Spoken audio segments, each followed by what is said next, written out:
Almighty God, by whom alone kings reign and princes decree justice, and from whom alone cometh all counsel, wisdom, and understanding, we, thine unworthy servants, here gathered together in thy name, do most humbly beseech thee to send down thy heavenly wisdom from above, to direct and guide us in all our consultations.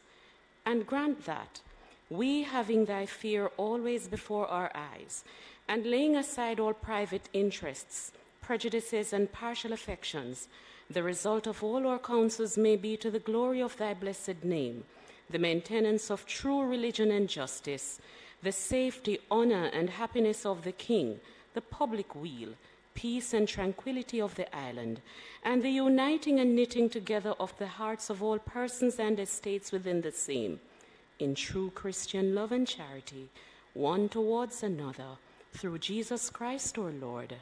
Amen.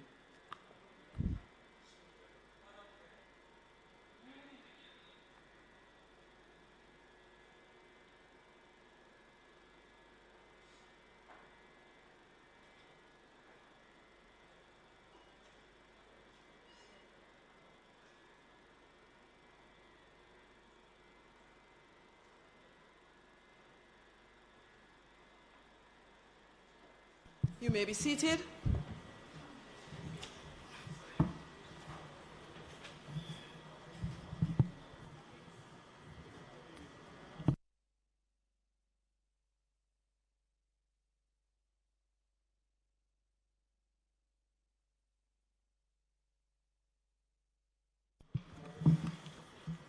This honorable house now resumes its sitting.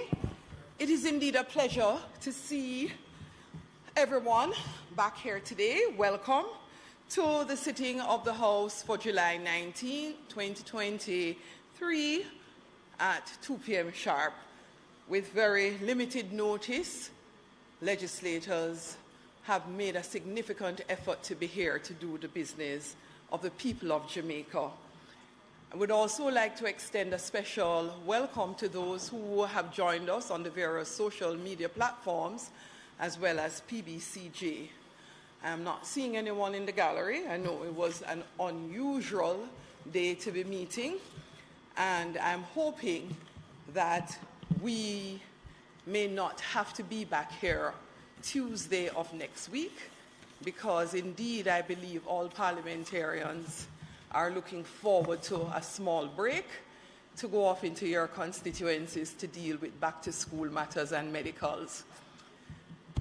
House Leader. Thank you, Madam Speaker.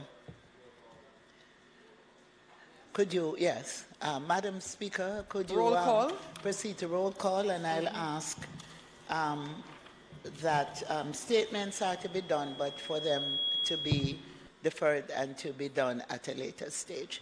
Thank you. Roll call.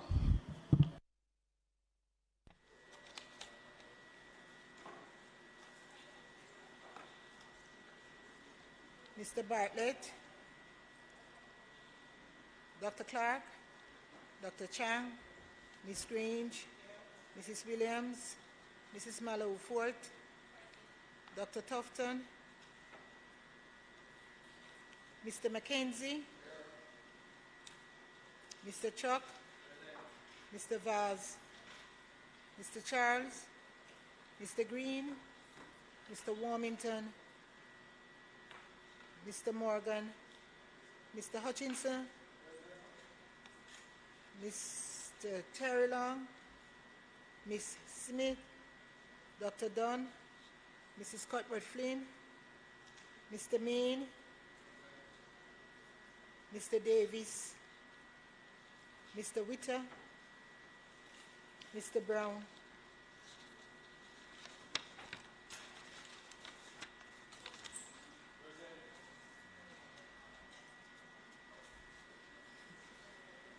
Dr. Brown-Burke, Dr. Charles, Mr. Chin, Mr. Clark, Mr. Cousins, Ms. Crawford, Ms. Daly, Ms. Davis, Mr. Golding, Mr. Graham, Dr. Guy, Ms. Hamilton, Ms. Hannah,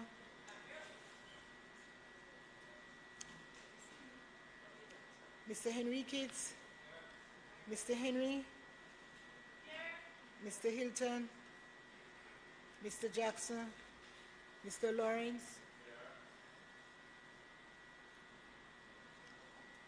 Ms. Lee, Mr. Miller, Mr. Montague, Ms. Morrison, Mrs. Nita Garvey, Mr. Paulwell, Mr. Phillips,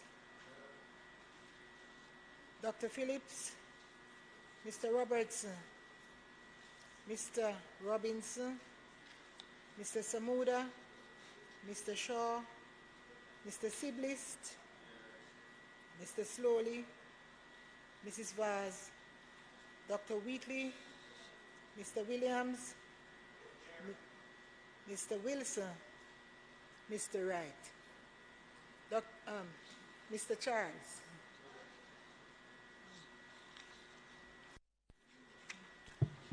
Statement by ministers is being deferred. Announcements. Clark, you have any? Bills brought from the Senate, petitions, papers, reports from committees. Chairman. It's not yet ready. Again, we will recommit.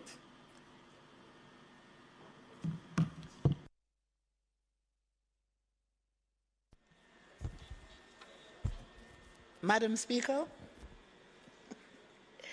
I will ask at this point for a recommittal of statements by ministers, and I will make my statement. Thank you. Thank you, House Leader. Question is that we have a recommittal of statement by ministers. Those in favour? Those against? The ayes have it. Honourable Olivia Grange, Minister of Culture, Gender, Entertainment and Sports, and House Leader will now make statement. Thank you, Madam Speaker. I wish to update the House and the nation on plans for the Jamaica independence celebrations and the emancipation celebrations this year. We mark 185 years since full free in 1838 and 61 years since independence in 1962. As usual, we have already started some of the activities for the celebration of our nation's independence, particularly the Jamaica Festival Song Competition and the Jamaica Gospel Star Competition.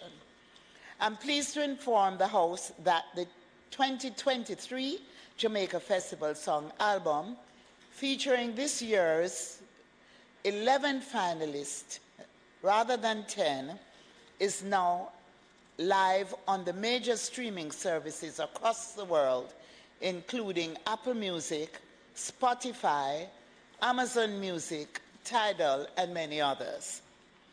And this has been a major achievement for us in the last 3 years, where the song is now available for streaming, for downloads, and for the writers and performers to earn royalties. This year, we have again targeted 30 streaming platforms. It is the 4th consecutive year that finalists in the Jamaica Festival Song Competition have been released on global streaming platforms. This continues to be a major accomplishment as we seek to revitalize the competition and provide the biggest platform possible, not only for the Jamaica Cultural Development Commission, but for the finalists and their music. 2 years in a row, the album was considered by the Grammy or Academy for consideration for the shortlist. I'm hoping that this year we will make the shortlist. I encourage all Jamaicans at home and in the diaspora, as well as lovers of Jamaican music everywhere, to support the artists and the songwriters by streaming and downloading the songs. I also encourage people to vote for their favorite via text messaging or via the Reggae Jamaica app. As usual, public vote will help to select the Jamaica Festival song winner for 2023. Again, we thank the national broadcasters for helping us to highlight the finalists by playing the songs. The finalists are also being featured on the social media pages of the Ministry of Culture, Gender, Entertainment and Sport, as well as on the JCDC's social media pages and also on my page. So far, we have introduced the finalists to the nation in a live 2.5-hour show on TVJ, PBCJ, and social media. The Jamaica Festival finalists also participated in a promotional show in Montego Bay last week, Wednesday, when Rita Marley's birthday was celebrated at Main Street in Montego Bay. And they're due to perform at the Bank of Jamaica Lunch Hour concert next week, Friday, July 28, before the winner is announced live on national TV and social media on Saturday, July 29. The announcement show will take place at the Festival Village at the National Arena. There's been very strong interest in the Jamaica Gospel Star competition, and we have created a made-for-TV show with the Jamaica Gospel Star, which airs every Sunday on CVM and PBCJ until the winner is decided on Sunday, July 23. And I'm sure you're all aware that coming out of the Gospel Song competition, we have had such stars as Kevin Downswell. The ministry will also give its usual support to His Excellency the Governor General's Independence reception at King's House on Thursday, July 27. We invite the nation to worship on Sunday, July 30 at the Independence Church service at the Waltham Park New Testament Church of God starting at 10 a.m. Emancipation Jubilee will take place as usual at Seville Heritage Park in St. Anne on Monday, July 31, beginning at 7 p.m. And as you all know, the Seville Heritage Park is where all four cultures meet: the Taino, the African, the British, and the Spanish. And this event is free of cost to the public. We look forward to celebrating the freedom of our African ancestors at this very important event. On Emancipation Day, we will have the August morning market starting at 6 a.m. at the Festival Village at the National Arena. And you can go and you can buy your produce, and you will also be exposed to things Jamaican on that morning. And later on, Emancipation Day, we will crown the National Festival Queen at the Festival Village at 6 p.m. And as you know, the Festival Queen competition goes right across Jamaica, where we have parish queens, and then they come in for the national finals. And of course, these ladies have to, it's not a beauty contest, but it's a pageant where we assess their talent, they are taught grooming, and they become ambassadors of Jamaica. And we boast a number of outstanding personalities here in Jamaica who have been successful festival queens, such as Jenny, Dahlia Harris, and many others. On Wednesday, August 2, we will have the Jamaica Praise and Gospel Star final show starting at 9 p.m., again at the Festival Village. On Thursday, August 3, we will host a very popular mellow-go-round featuring the best talent from this year's JCDC Festival of Arts program, and this is a potpourri of the gold medalists from the competitions that has been held across Jamaica, and where we award gold, silver, and bronze medals. On Friday, August 4, we will host what we call Reel and Come Again. And so it will be a film night in the village where we will show a series of Jamaican films. On Saturday, August 5, we will host old school party. And so we are all encouraged to come in your school uniforms and come and enjoy old school music and old school party. And I'm looking forward to some of the persons in here dressing up in their old school uniforms, if they can still fit into them, and come and enjoy the evening. And then on Sunday, August 6th, the big one, the Independence Grand Gala at the National Stadium beginning at 5 p.m.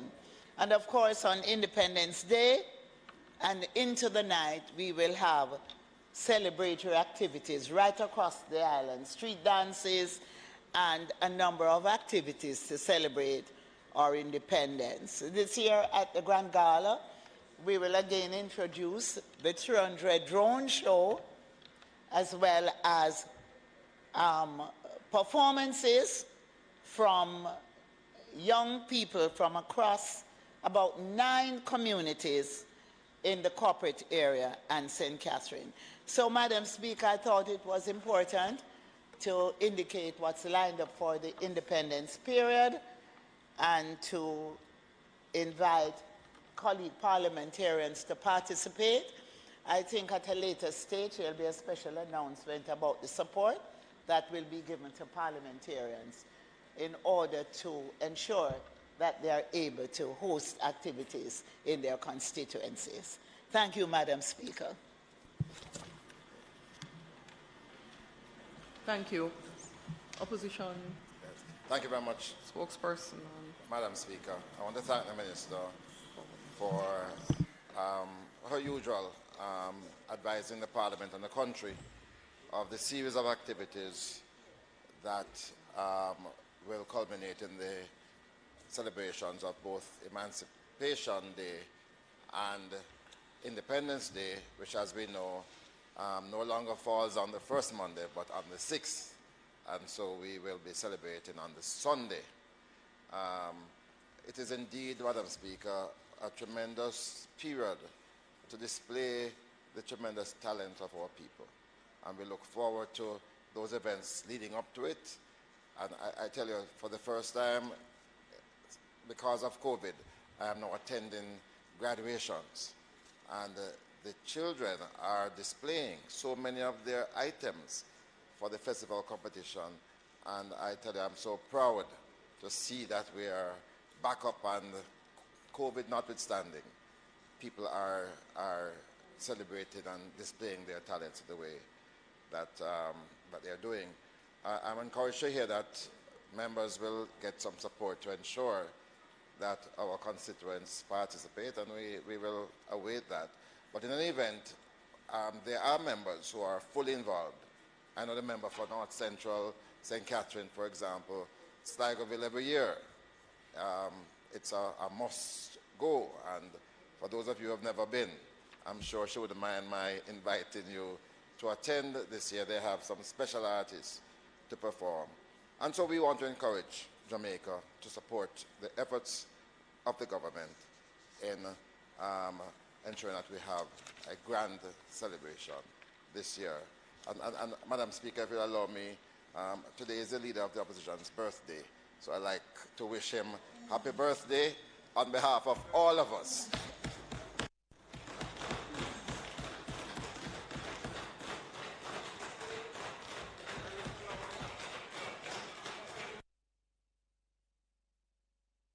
I'm sure House Leader would like to add to that. I certainly would like, Madam Speaker, to wish the Leader of the Opposition happy birthday and to wish him many more birthdays. And I'm sorry I don't have the flower, so I can flower him. But thank you so much, Madam Speaker. All the best to the Leader of the Opposition. Long life. Not to be left out, our legal counsel, Ms. Douglas, is also celebrating her birthday today. Let us add. Happy birthday, Ms. Douglas. Do we have permission to sing happy birthday? With the leave of the House, you may have permission, House. Who is the singer in here? Madam Speaker, just a light moment. Did you know that the leader of the opposition is a great DJ? Oh, I am not aware. You should hear him DJ. So we maybe should call on him.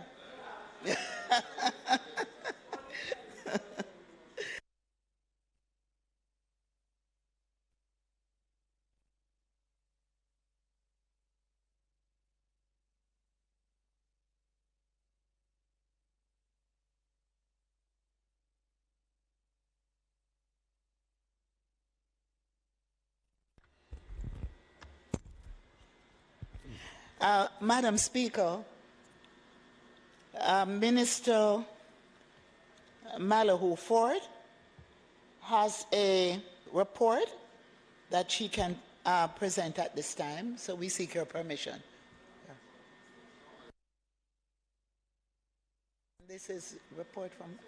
So for good order, I'm going to continue the items on the agenda, and just to have the House in the loop, we are awaiting the report from the Committee for PAAC, as you would rightfully appreciate. We ended that meeting a little after 1. So that report is being prepared. I know we have one additional statement by Minister to come, but we are going to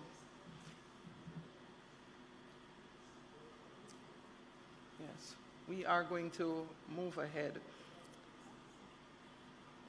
I will not just go straight to public business. We have no questions and answers to questions, motions that may be made at the commencement of public business requiring notice, or motions relating to the sitting of the House, nor do we have any motions for leave to introduce bills.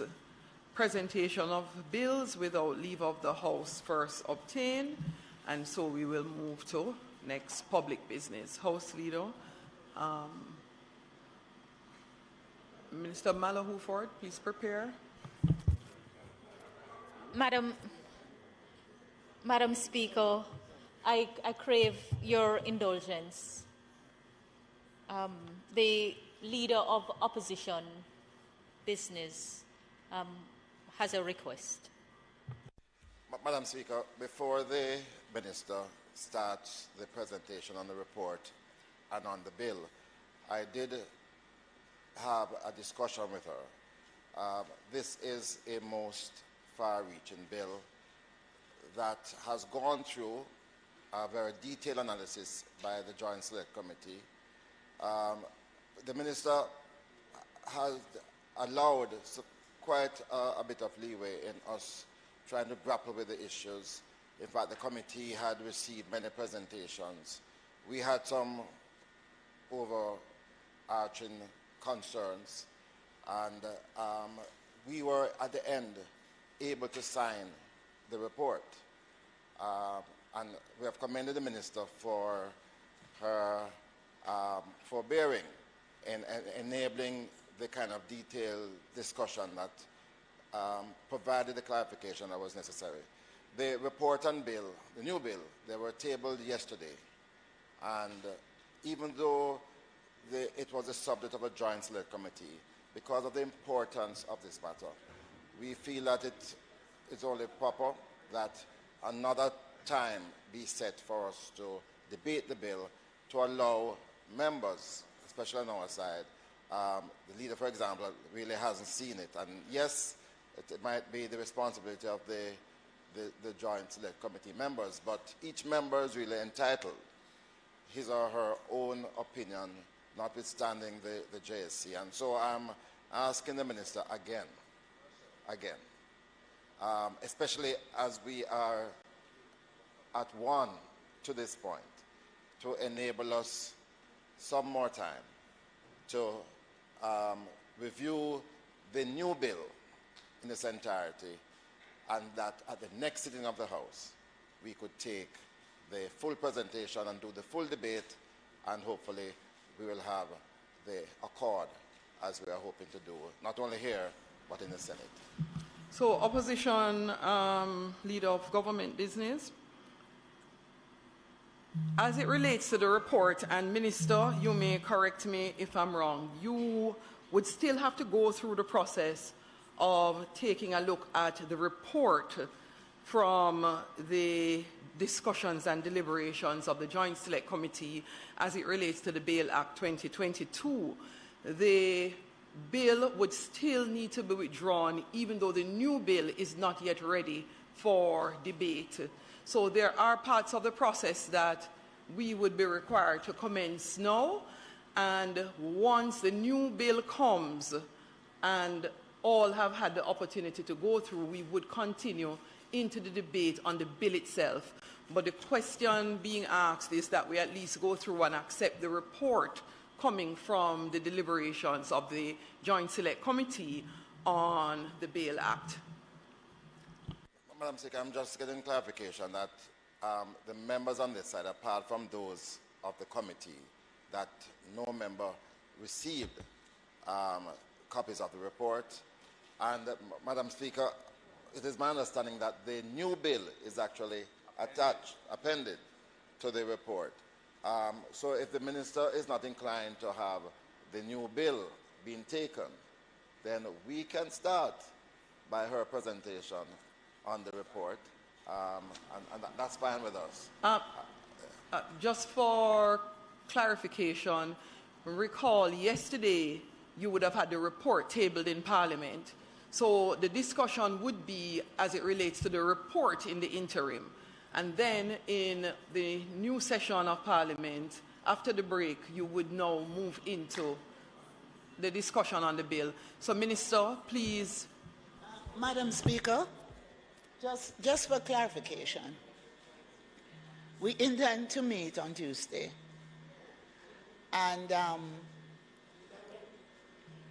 we intend to meet on Tuesday, Madam Speaker. And so the report is being taken now, and then we can treat with the other issues after. All right? Right?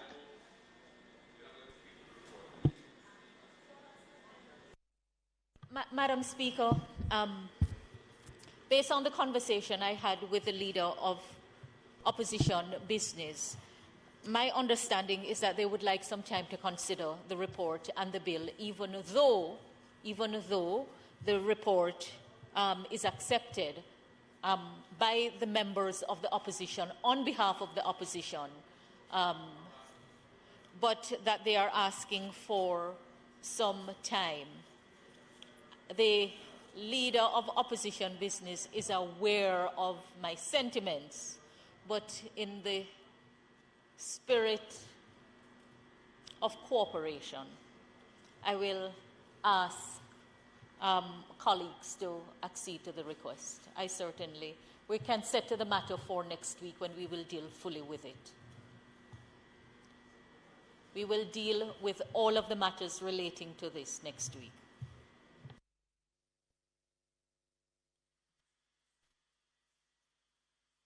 So, agreed? I believe, House Leader. Let's clarify. Madam Speaker. Yes, you may.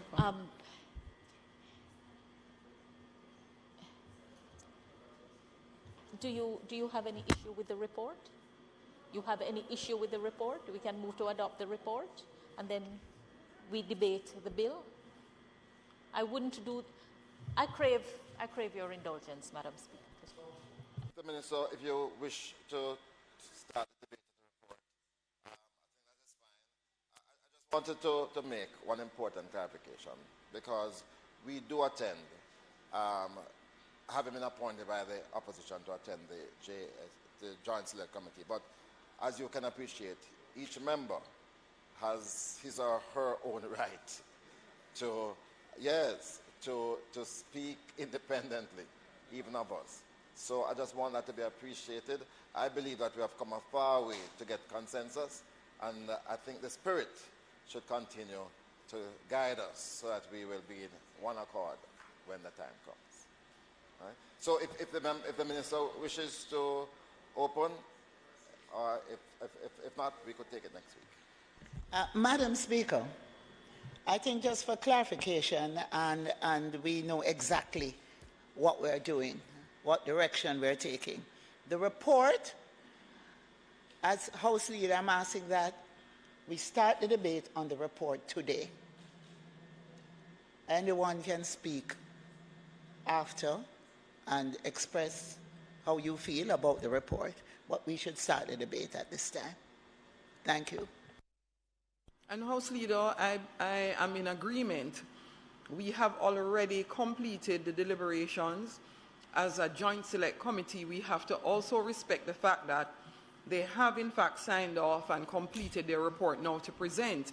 And so we can start the process. There's nothing preventing us from commencing the process, allowing anyone who would like to speak to do so, and also providing the necessary courtesies to those who have not had a fulsome appreciation to be able to contribute next week when we meet or in the coming session. So, Minister Malahuford, would you be so kind?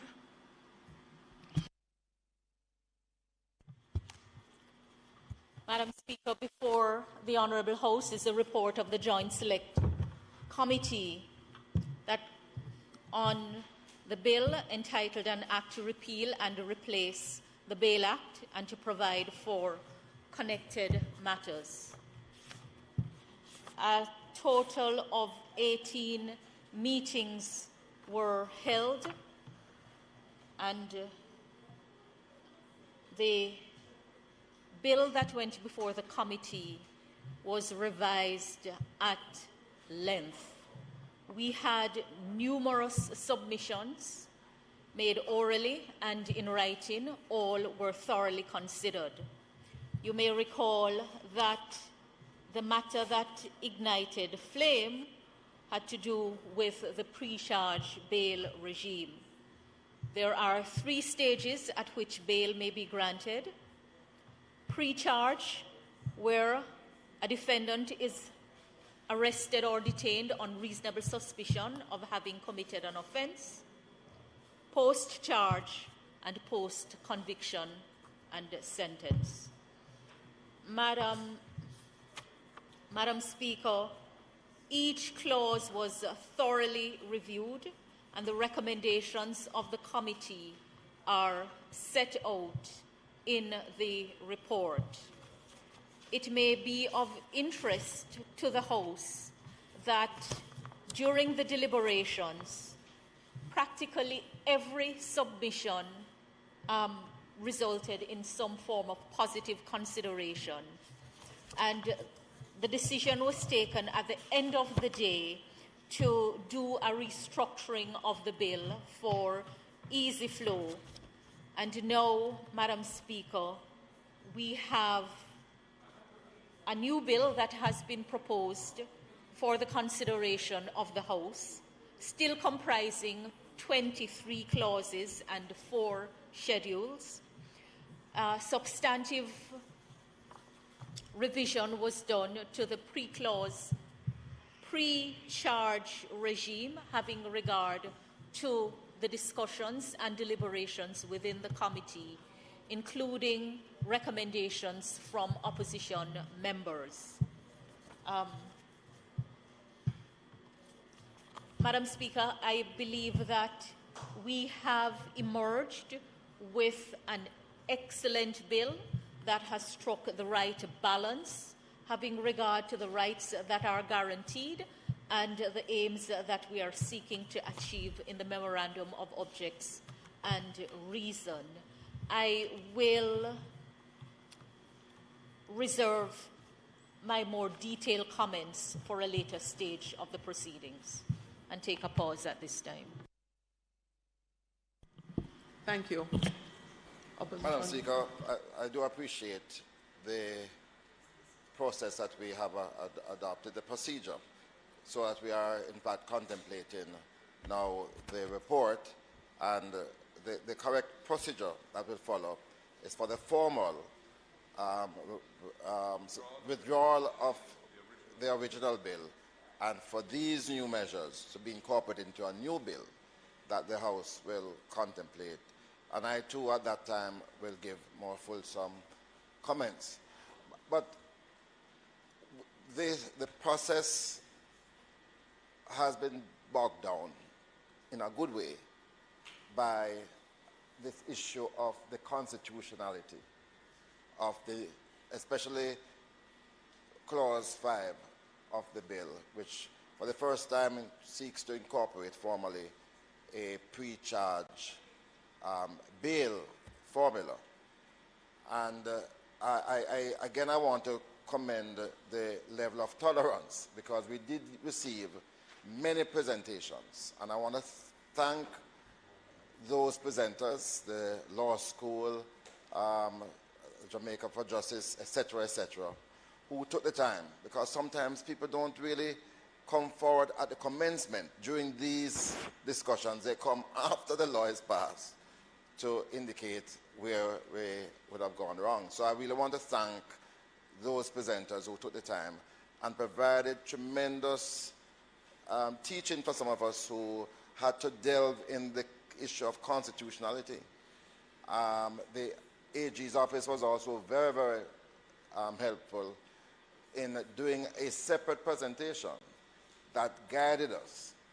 And those of us who were adamant at the commencement, we were able to reason through, especially some of the case laws on this issue, and came to a position where we could in fact sign the bill. We contended, Madam Speaker, with the government's focus on trying to curb the high level of crime and violence. And we were very sensitive to that. But there are some of us, like myself, who believe that, okay, you're focusing on that, but there is, for us, a more important focus in trying to get those persons who are engaged in criminal activity. And for me, the more important focus is to see how we can improve the evidence-gathering mechanism to be able to catch people, because so many of them are offenders who are at large, who are not subject to a criminal charge, who are not put through the process for punishment. And I really believe that we have to, as a country, decide to spend the resources to get evidence, and the evidence gathering should not be related to humankind, but rather the use of technology, more and more use of technology to apprehend people who have committed crimes. And again, that's a matter that I will want to address more fulsomely when we speak next time on the bill. So, Madam Speaker, with those words, I commend this report to this Parliament. Thank you for your contribution. Minister, would you like to respond in wrapping up? Madam Speaker, I do believe that we will spend some time going through the bill clause by clause. This is a matter that impacts every member of Parliament in their interaction with constituents. I will ask that the bill initially tabled be withdrawn and that the bill appended to the report be substituted for it. The print in proper form will come before the House to enable the debate through the various stages to take place. Yes, yes. So I would just ask that, Minister, I would just ask that you move the motion to have the report that was tabled.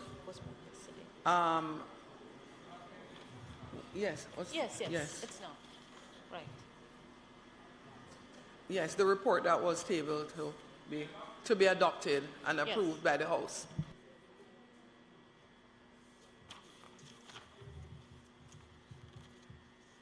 Madam Speaker,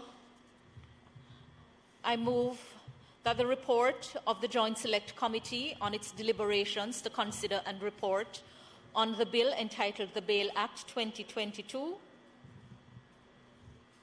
which was laid on the table of the House of Representatives yesterday, be approved. Thank you. The question is that the report of the Joint Select, read the Bail Act 2022 be approved. Those in favor? Those against? The ayes have it.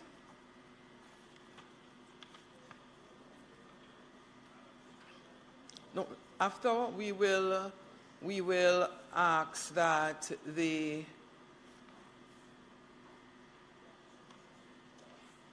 previous Bail Act elements be withdrawn. Continue, Minister. Madam Speaker, in keeping with the recommendations of the report, I now seek leave of the Honourable House that the bill entitled the Bail Act 2022 be withdrawn. Yes, there is. It was tabled before, the one that is tabled. The one withdrawn, being withdrawn. Those in favour? Aye. Those against? The ayes have it. Thank you. We are going to slowly go over a process. We are going to first ask the House Leader to have recommittal of the items that we skipped in the hope that the relevant reports will be ready. So, House Leader, I'm asking for a list at one time and hope everything that we have had to skip out will be ready. So, starting from statement by Minister, announcements and all, so that we can... this matter. No, it doesn't include your matter. So, from statement by Minister and the other relevant sections that we have had to skip over. So, we just do one recommittal and resumption of the order of business. Thanks, House Leader. Madam Speaker, at this time I ask for recommittal of items from statement by ministers and to facilitate a statement to be made by the Honourable Floyd Green, Minister of Agriculture, Fisheries and Mining.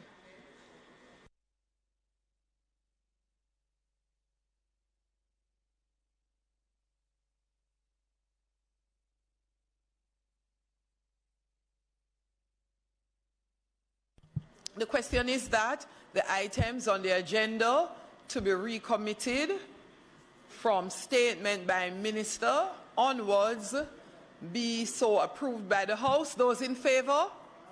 Those against? The ayes have it. Minister Floyd Green, Honourable Floyd Green, Minister of Agriculture, Fisheries and Mining, will now make his statement. Thank you, Speaker. Let me apologize. The statements will be circulated shortly, and we had sent them via soft copy to the House. So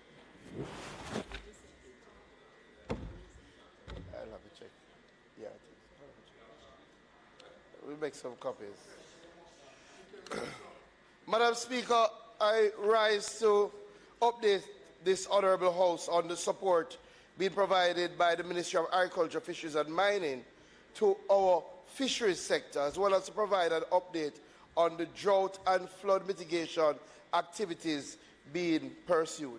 Madam Speaker, during the COVID-19 pandemic, we had started a process where we had allocated some funds for what we deemed at that time a fisheries sector production improvement program. I'm pleased to announce, Madam Speaker, that we are continuing this program this year, because the reality is, even though our fishers have begun to rebound from COVID-19, I have recognized that they still need some support if we're going to have a thriving fisheries sector. So, Madam Speaker, this financial year, $29 million has been identified to continue the fisheries sector production improvement program, which will continue to provide grants, vouchers to fisheries targeted specific areas. And, Madam Speaker, I will go through a number of them. Madam Speaker, what we're trying to do using our fisheries incentive program is to incentivize the professionalization of the fisheries sector. And as such, our first grant, which will be to the tune of $10,000 each, targeting 400 fishers who operate fishing vessels, is an outboard motor fuel grant. This grant, Madam Speaker, will be for fishers who consistently maintain their fisheries license and who have maintained their license over the last 2 years. One of the challenges that we have, Madam Speaker, is that people get licensed and then they do not renew their license. And we're trying to incentivize the renewal of that license by ensuring that the ones who do well, we give them some grant towards fuel. Fuel continues to be one of the major challenges in terms of costs for our fisheries sector. The other thing that we're doing, Madam Speaker, is that we're trying to encourage young people and women to get involved in fisheries. And as such, we'll be making small grants of $120,000 available to 50 youth, including young women,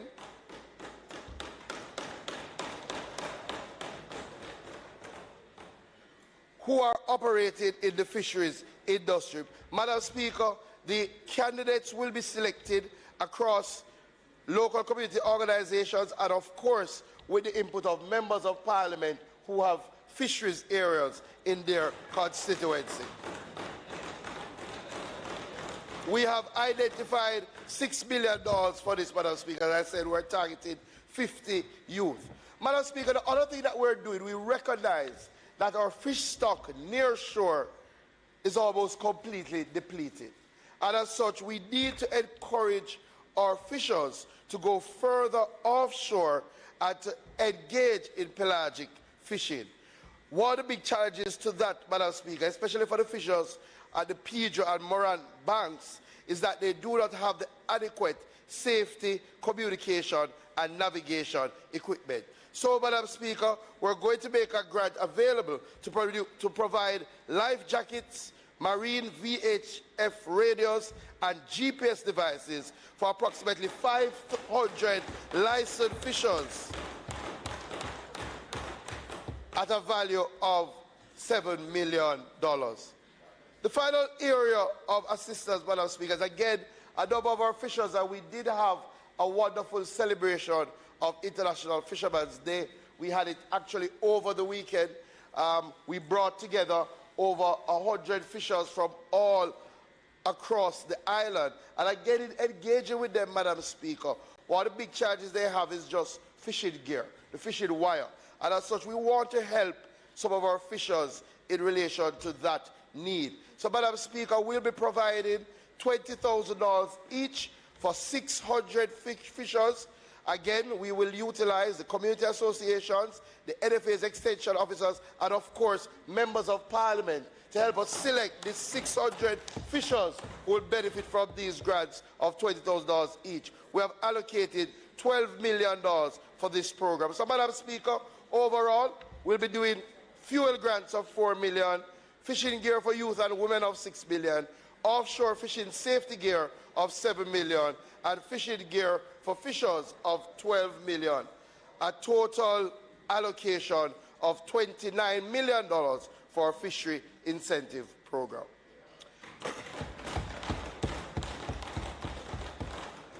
Madam Speaker, we don't have to convince anyone in agriculture and fisheries that climate change is real.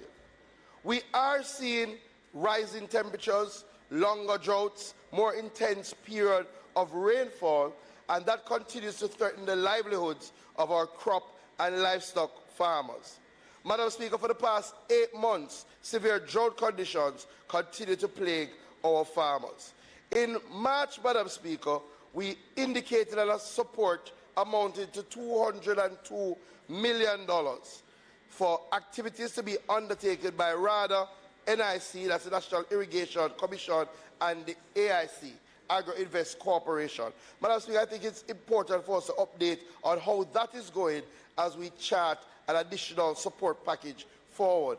Madam Speaker, we've already provided 500 water tanks to 500 farmers, impacting 60 hectares of land.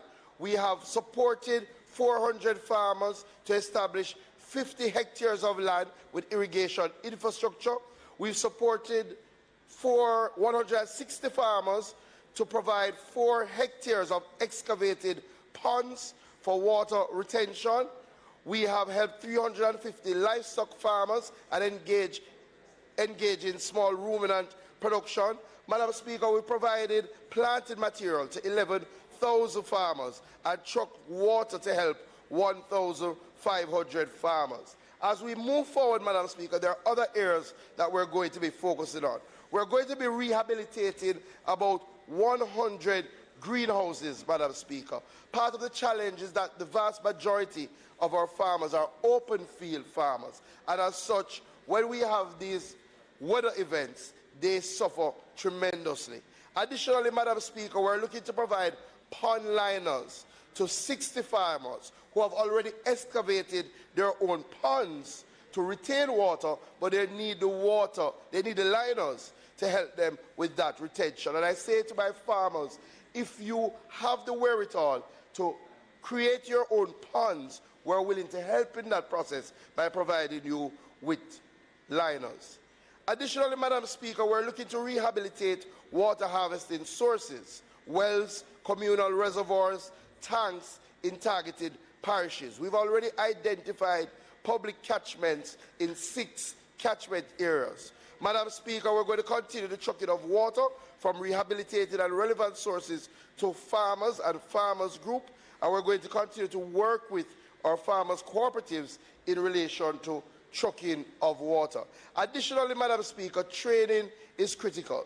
So we have engaged the SDC, JBI, JISTV, RADA, NIC, targeted to train 11,000 farmers on on-farm water harvesting, conservation and management.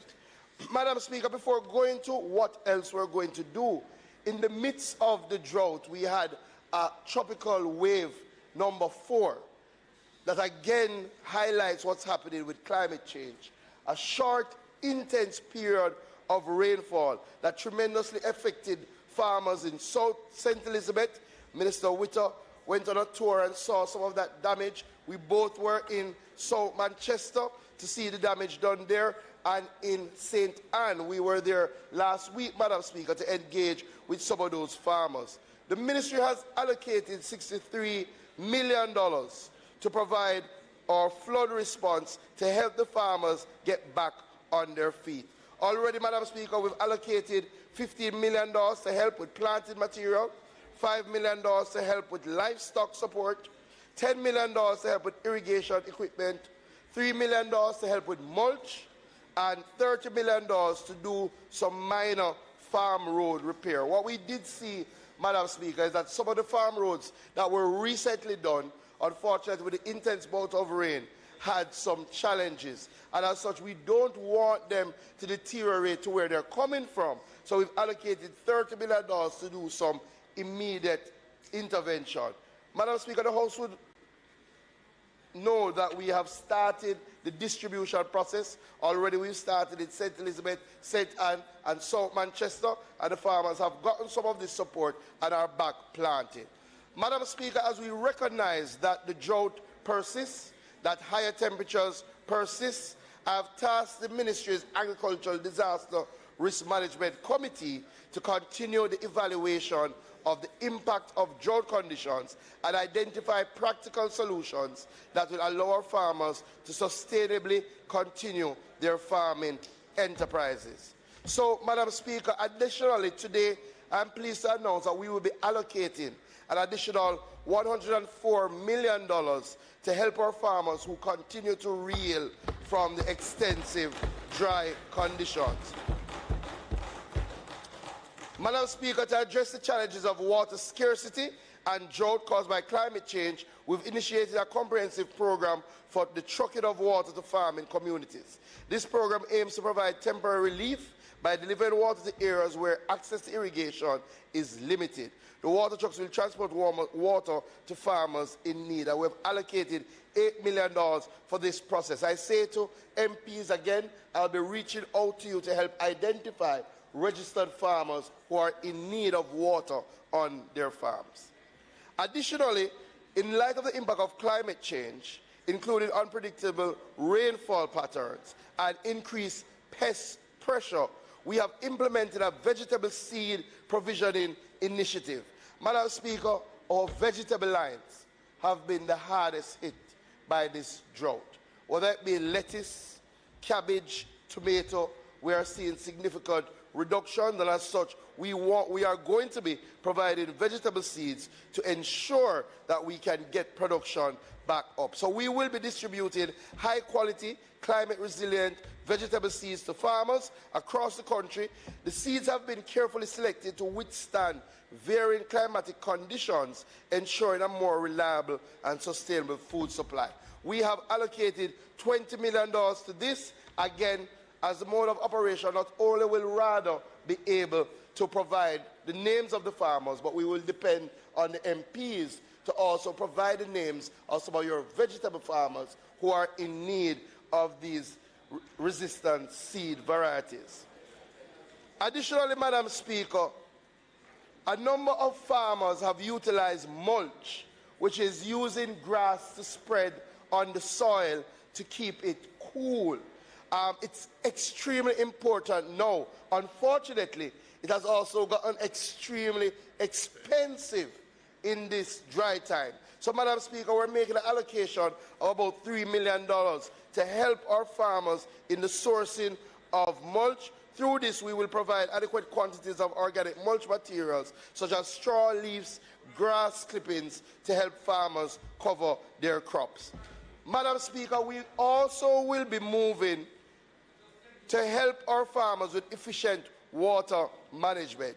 We recognize that we have to move away from some of the old age irrigation practices. What we have seen, Madam Speaker, is if we implement the drip irrigation system, we use less water and we also get greater productivity. So, Madam Speaker, we're allocating $10 million to provide some irrigation drip kits for some of our farmers.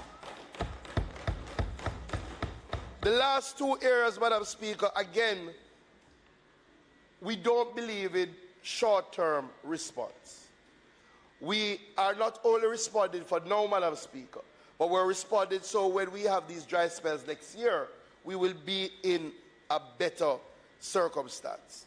As such, Madam Speaker, we're going to be helping to desilt reservoirs, constructing check dams, and implementing soil conservation techniques, and importantly, rehabilitating catchment areas so that we can increase their water holding capacity, improve water quality, and enhance resilience. We have identified $15 million to rehabilitate catchment areas across Jamaica. The last thing, Madam Speaker, even as we provide trucking, funds to truck water, one of the big challenges that we've seen is that we are competing with private trucks. I'm almost finished. And unfortunately, oftentimes, we cannot source the trucks to truck the water to the farmers. Madam Speaker, the government has to purchase more trucks. So, Madam Speaker, we're allocating $48 million this year to purchase at least 3 additional water trucks that will be deployed strategically in areas with limited water access and will support the trucking of water to farming communities. These trucks, Madam Speaker, will facilitate the timely delivery of water to farmers in need, ensuring that their agricultural activities can continue in the face of water shortages. So, Madam Speaker, as I close, just to recap, this additional support will be $8 million for the trucking of water, $20 million for the provision of seeds, $3 million for the provision of mulch, $10 million for irrigation kits, $15 million to rehabilitate catchment areas, and $48 million to purchase at least 3 water trucks so that we will be in a better place next year to face these dry conditions. Madam Speaker, this government is committed to continuing our comprehensive work to treat with agriculture, fisheries, and mining. Madam Speaker, not only are we proactive, we are responsive. And we listen to the cry of the farmers. And we don't just talk, we act, Madam Speaker. So, Madam Speaker, whether it be drought or it be flood, whatever the need of the specific farmer, this government will provide. So, Madam Speaker, rather NIC, AIC, the Ministry of Agriculture, Fisheries and Mining will continue to provide their expertise, guidance and intervention techniques to our farmers, and we will continue to monitor the situation and, as the need arises, respond. Thank you, Madam Speaker.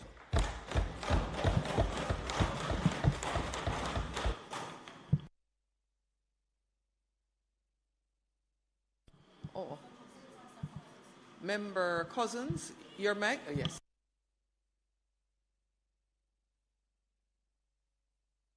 Not hearing you from it at all.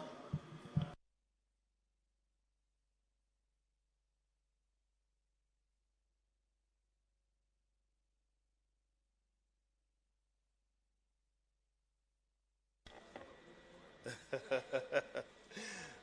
that one for me.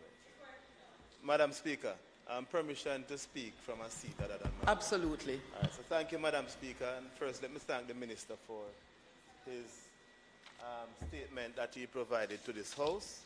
The statement was provided in two respects. One, in respect of the blue economy. And the second aspect of it was in relation to the response to our local agricultural production. So let me start with the blue economy, Madam Speaker. As it relates to the blue economy, Minister, I have not heard anything said about the insurance that was advertised and promoted and pitched to our fishers.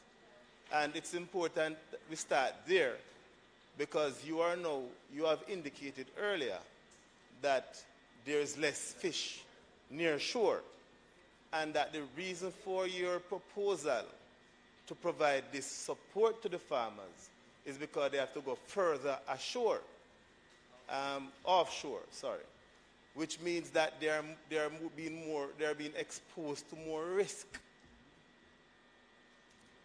And that in and of itself is dangerous, because the truth is that if we focus more on developing our sanctuaries, we have many sanctuaries that we are developing already that are very successful, and I believe the focus should be more developing the sanctuaries to protect our fishery stock, as opposed to encouraging our fishers to go further offshore. And then they look at what is being promoted as a $10,000 fuel grant. I don't know how far offshore $10,000 can carry a fisherman, because I'm almost certain that it costs probably 10 times that amount for them to even reach the Pedro Bank.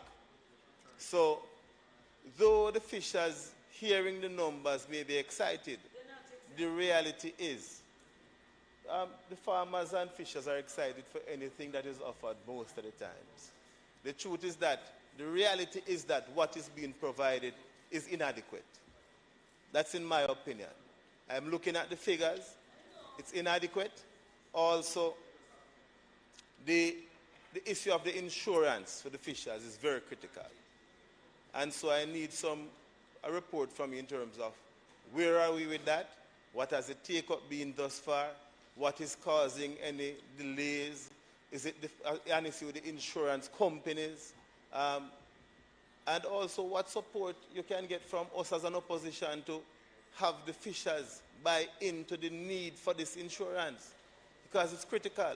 We have seen in recent times reports of fishers who go further offshore and are attacked by sharks. It is dominating the airways now. And these fishers who have been attacked by sharks, they have no livelihood after the attack, once they survive that attack. So we have to look at that, and I commend to you that we need to look at developing more sanctuaries to protect the fish stock. Also, as it relates to the blue economy, we need to also look at the establishment of more modern technologies. For example, large underwater cages. Large underwater cages that we can use to actually harvest the fishes and the fish stock. We have to take a more modern approach to this thing. We can't continue, Minister, to be coming here every year and keep kicking the same can down the road. We can't afford to be doing that, because that approach is not bringing the sector any further. We have to look at a more modern way of how we can develop the fishery sector, and to improve the ability of our fishers to be able to earn a better living. Also, Minister, let's now turn to the support that you have indicated that is going to be offered. The purchasing of 3 water trucks, that's fine. I mean, there's no issue with that. But we need way more than that. So 3 is a start. But the reality is we need to look further ahead, because 3, looking at 3 is looking at how many constituencies, how many parishes, perhaps 1 parish. And I certainly hope that St. Elizabeth don't get all 3. I hope that other parishes. No, but no, I'm just saying, you know, that I know St. Elizabeth has an issue, especially South St. Elizabeth, where drought is concerned, and chucking of water is a main priority for the farmers there. But I hope also that consideration is being given to other parishes for the delivery of water and for some of these trucks to be assigned.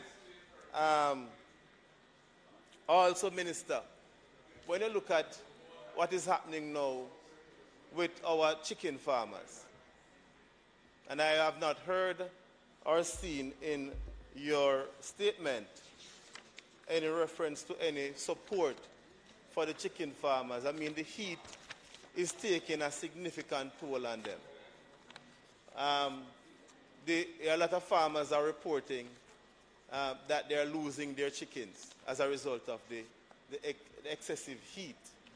And I would have expected, when you would have presented this $104 million package, that some consideration would have been given to the farmers who are losing their livestock and are in need of some support. I mean, we cannot control the drought.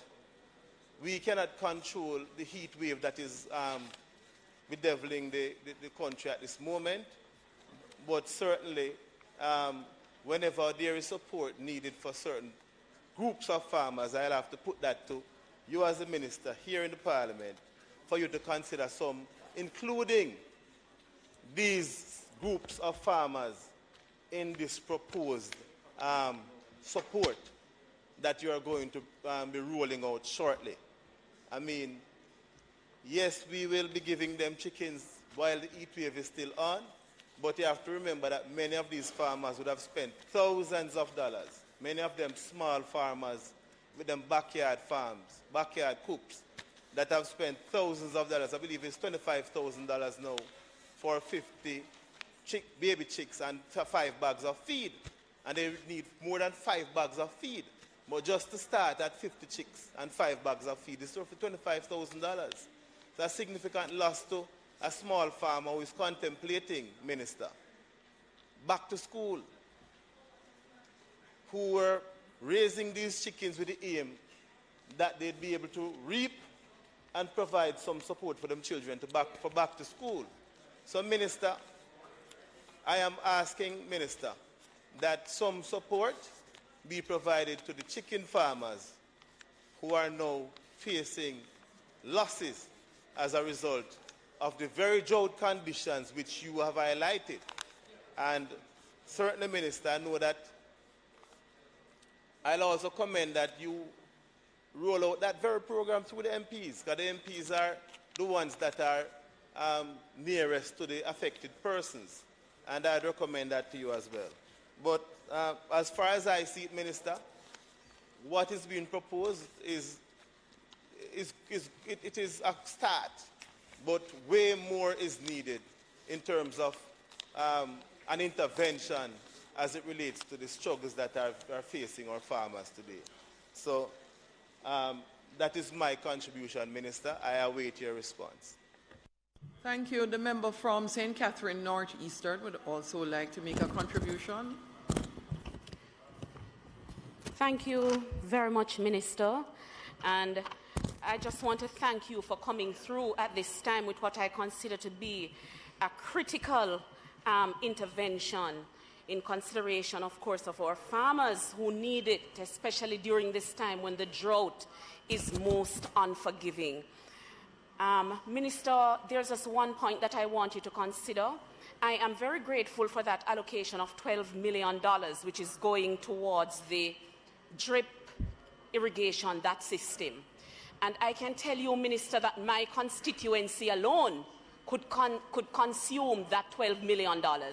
What I'm going to ask you to consider very seriously is that we become very strategic in how this implementation is rolled out, so that the constituencies that most need it will have it. Because,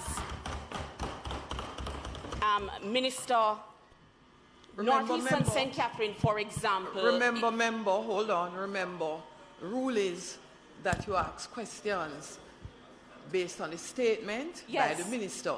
So your questions... No, I am having a very strong run-up to a good question. No.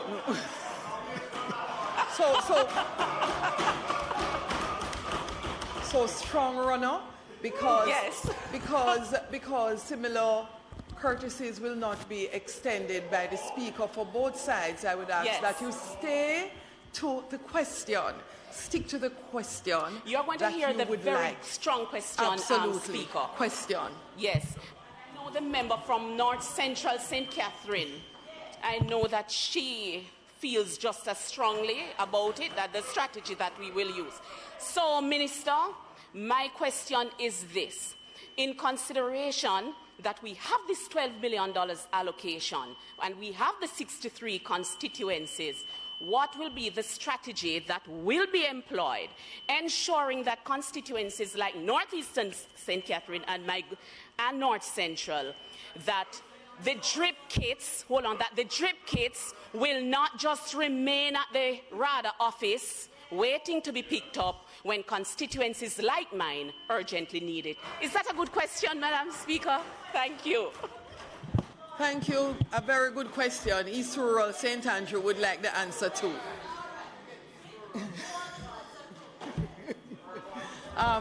We'll take Member Phillips first from Manchester, and then Member Hilton would like to ask a question. Okay. Madam Speaker, through you. Just coming off of a similar question from the member from St. Catherine. Minister, when we got the last allocation for drought mitigation, it was a challenge that I had in my own constituency too, because we were limited only to tanks. And just like the member was just explaining, each constituency is different. Because the issue that I have in mind is the proximity to the farms, to where the delivery of the water can be made. And in each constituency there are different situations that will arrive. And the best result for mitigation in mind would have been seeds and fertilizer for those farmers. In this allocation, will it be only limited to tanks or drip irrigation, or will there be a mixture of intervention to each constituency that we can basically dictate with our RADA officers in consultation in what is the best fit for each constituency? Or are we limited only to what is now instructed by the Ministry of Agriculture through this program?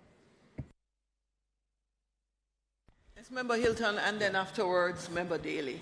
That concludes the question session. Thank you, Madam Chair. Madam Chair, I feel especially important that I rise on this matter, because I've written on another occasion to the Ministers of Agriculture to point out that Western St. Andrew, which is traditionally viewed as a purely urban constituency, and the response from members here suggests that. But, Madam Speaker, Western St. Andrew has changed both in its geography and its demography from what it has been 10 or 15 years ago. And I want to point out, and I understand the cynicism, but a good part of what used to be West Rural St. Andrew has been placed onto Western St. Andrew over the last 10 years. And we have significant farmers, and Rada will attest to the work that has been done, and because we've brought them into the constituency to look at, and it's a tremendous farming area in what used to be in the Cypress Hall area and Happy Grove areas. Significant farming activities. Also, for fishers, the Seaview Gardens Fishing Association has been a traditional and historic activity in Seaview Gardens, and they remain important actors, right, in the area. And so I must, because as I said, the cynicism and the really lack of knowledge and appreciation that these are the farming activities in the constituency is quite significant and are in need of assistance. And I've written to you before, and I want to place on record publicly and in this Parliament that the farming activity is significant and that Western St. Andrew is multifaceted in this area and needs to be acknowledged, and also that their farmers be assisted. Right? Thank you.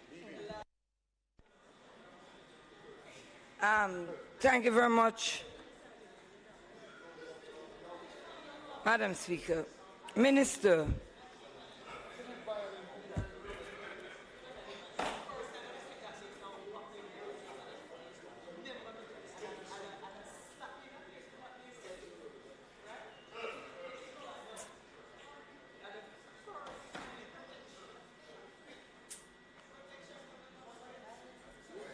Madam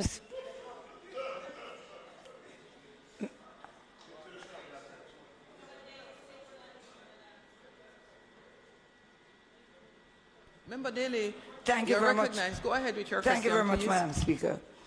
Minister. St. Catherine, Eastern. Right. Madam Speaker, Minister, I do not know if you have any knowledge that most of the times when we give these tanks, the base has posed a big problem for them to take up the offer. The building of the base. We have to be very realistic. If you're giving them one, you have to retrofit so that they can get these things. And there are many times that, and it might appear as if they get a tank and they get all of this, so they must cannot afford the base. But in truth and in fact,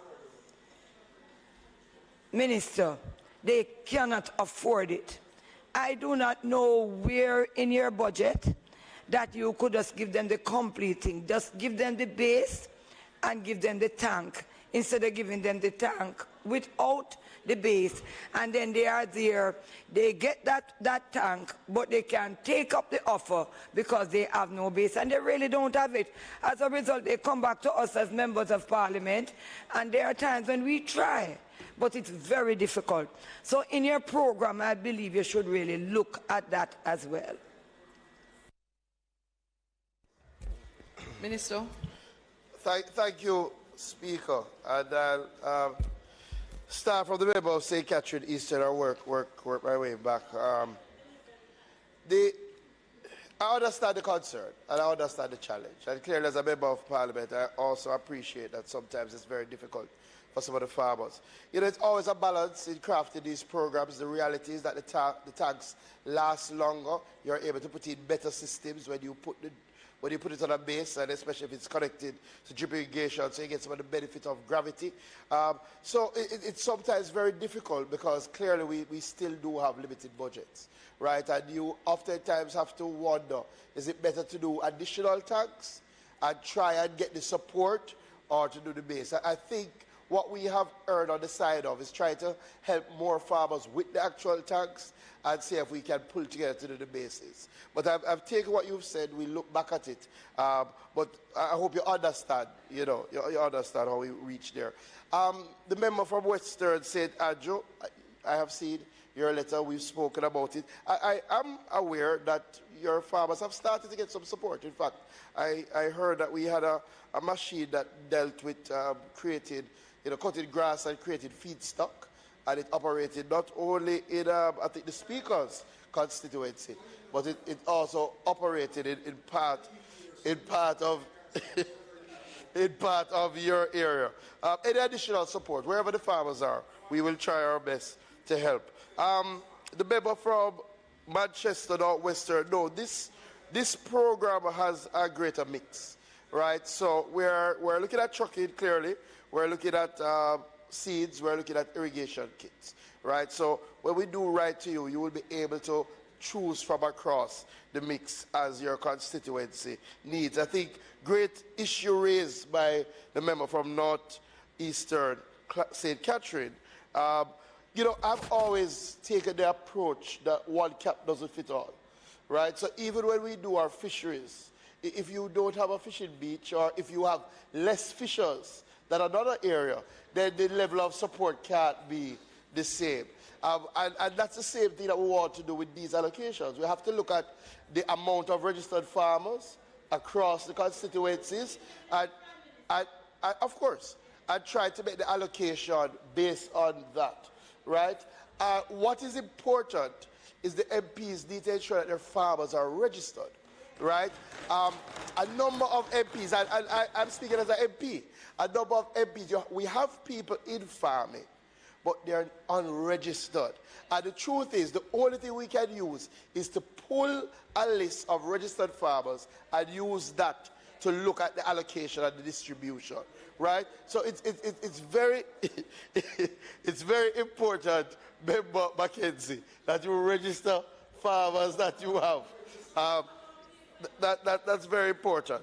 And definitely, we will, what I've also heard from you, Member, is the monitoring to ensure that when the projects start and the things are distributed, that the thing goes. The other thing, I had done this, we had sent out some letters the last time, and I've already asked the team to look at the allocations that were given to MPs and to see where those allocations have not been used.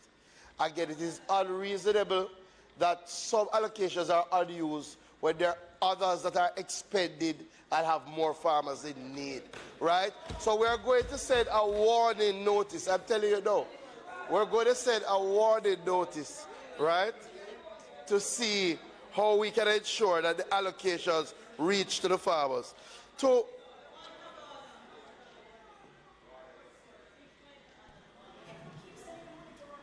Madam Speaker, on a point of order, the Minister speaks about RADA and registering farmers, and I support that. However, the point of order I want to make to the Minister is that RADA is understaffed in many instances in the parishes, and it leads to a degree of incompetence that is why the farmers, Minister, don't want to register. In my constituency, for instance, for the size of the constituency, you really only have 2.5 extension officers. And so, so the point of order I'm making, Madam Speaker, is while I want to it's not a correction, but to caution the Minister that as we go down, and I support the statement, I support the water tanks. I know the exigencies that he speaks about because I experienced them. However, we need to be mindful that RADA needs to be revolutionized because their processes are slow. So, Madam Speaker, there's no divergence. I think without a doubt, one, we do not have enough extension officers. When you look at the worldwide standards in terms of how much extension officers are to be to farmers, the numbers, we are understaffed in that regard. As with all government agencies, you also do have people who are not performing, right? And we will have to, and a process has started, but we will have to restructure rather. There's no if nor but about that. We will have to restructure rather. All right, two more.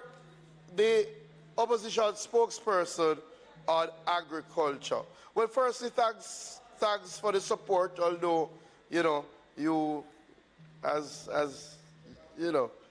one, just to answer some of your specific things. There is an allocation for livestock farmers, for chicken farmers, right? They will not be left out. We had an allocation from them in the prior drought mitigation program. We gave them additional $5 million in relation to the flood recovery. So we will be dealing specifically with our chicken farmers. These additional 3 water trucks, I say additional because we had done 2 water trucks a couple of years ago. So now this will be 5. And this is the first NIC has got water trucks in 2 decades. Right?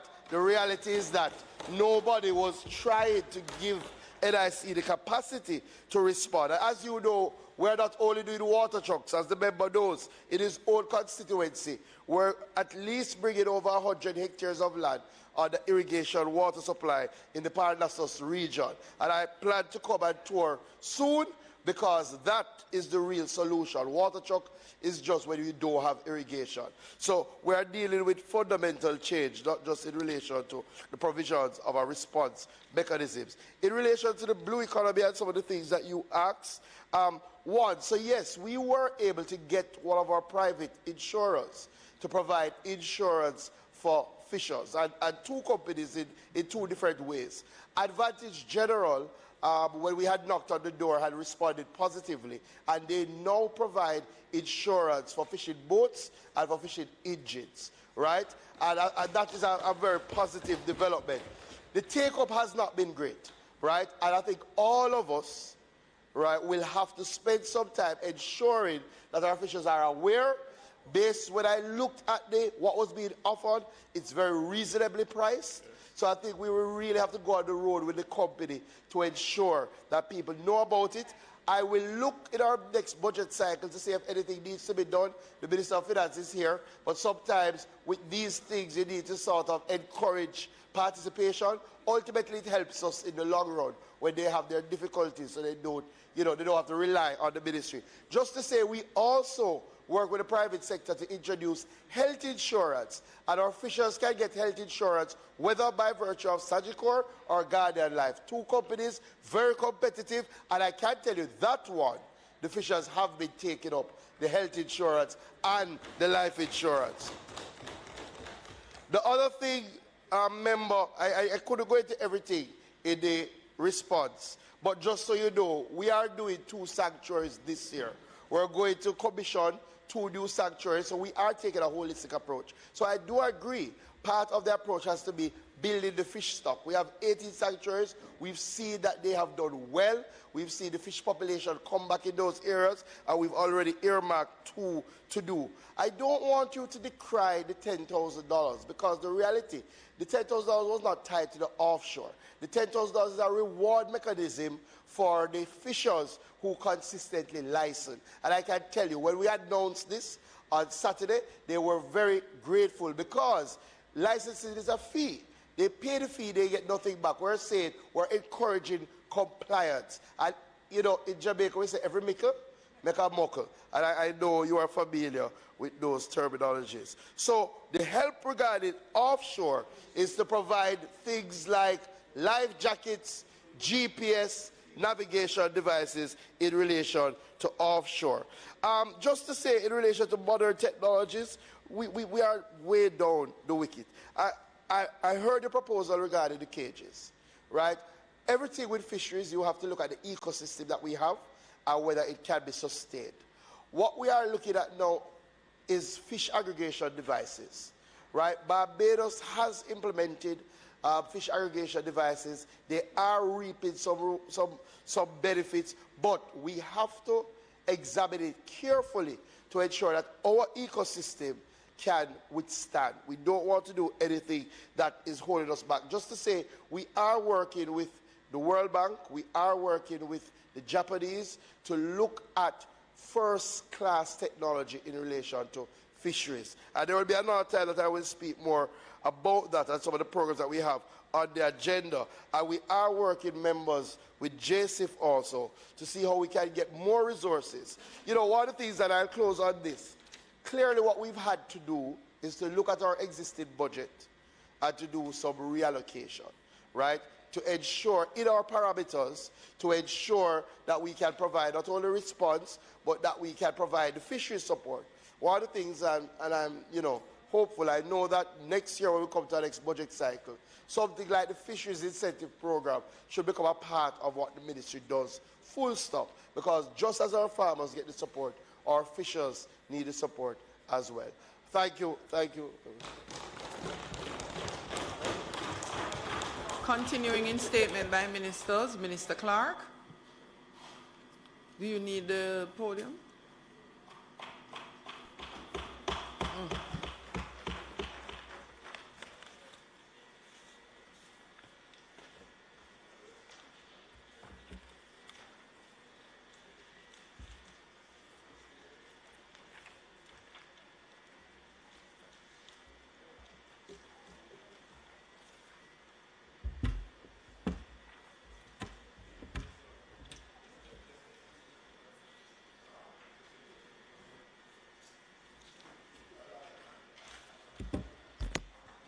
Madam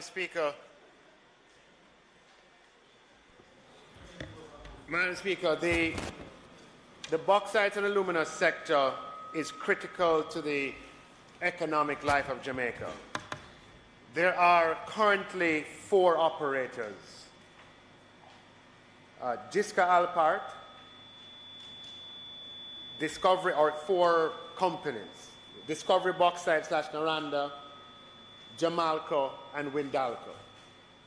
Of these 4, Madam Speaker, there are only 3 bauxite alumina companies operating in Jamaica today and producing. Those 3 are Discovery Bauxite, Naranda, Jamalco, and Windalco. Of these 3, Madam Speaker, only 1 is fully in the private sector. The government of Jamaica owns 51% of Discovery Bauxite and 45% of Jamalco. So there's only 1 fully private bauxite alumina company operating, producing, and exporting from Jamaica today. Windalco, which is the only fully private bauxite alumina company, owns the Kirkvine refinery, which has been closed since December of 2008. And they also own the Yoaton refinery. Madam Speaker, Windalco is the only of the 3 bauxite alumina companies operating in Jamaica today that remains on the traditional bauxite production levy.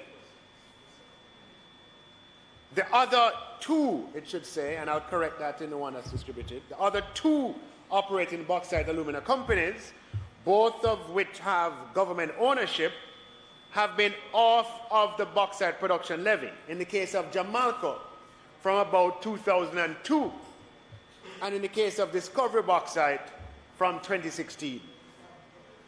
Madam Speaker, Windalco, which is owned by UC Rosal, which in turn is owned by EN Plus, which is a publicly traded company on the London Stock Exchange. In fact, it's a London-based company. I think it trades on the New York Stock Exchange as well, and it has 4 American directors, one of whom is chairman. Windalco has been faced with serious challenges over the past few years. These include an extremely high cost of production for alumina, which is coupled with the very uncompetitive cost for alumina on the world market today, ever since we had the trade war between the 2 largest economies in the world.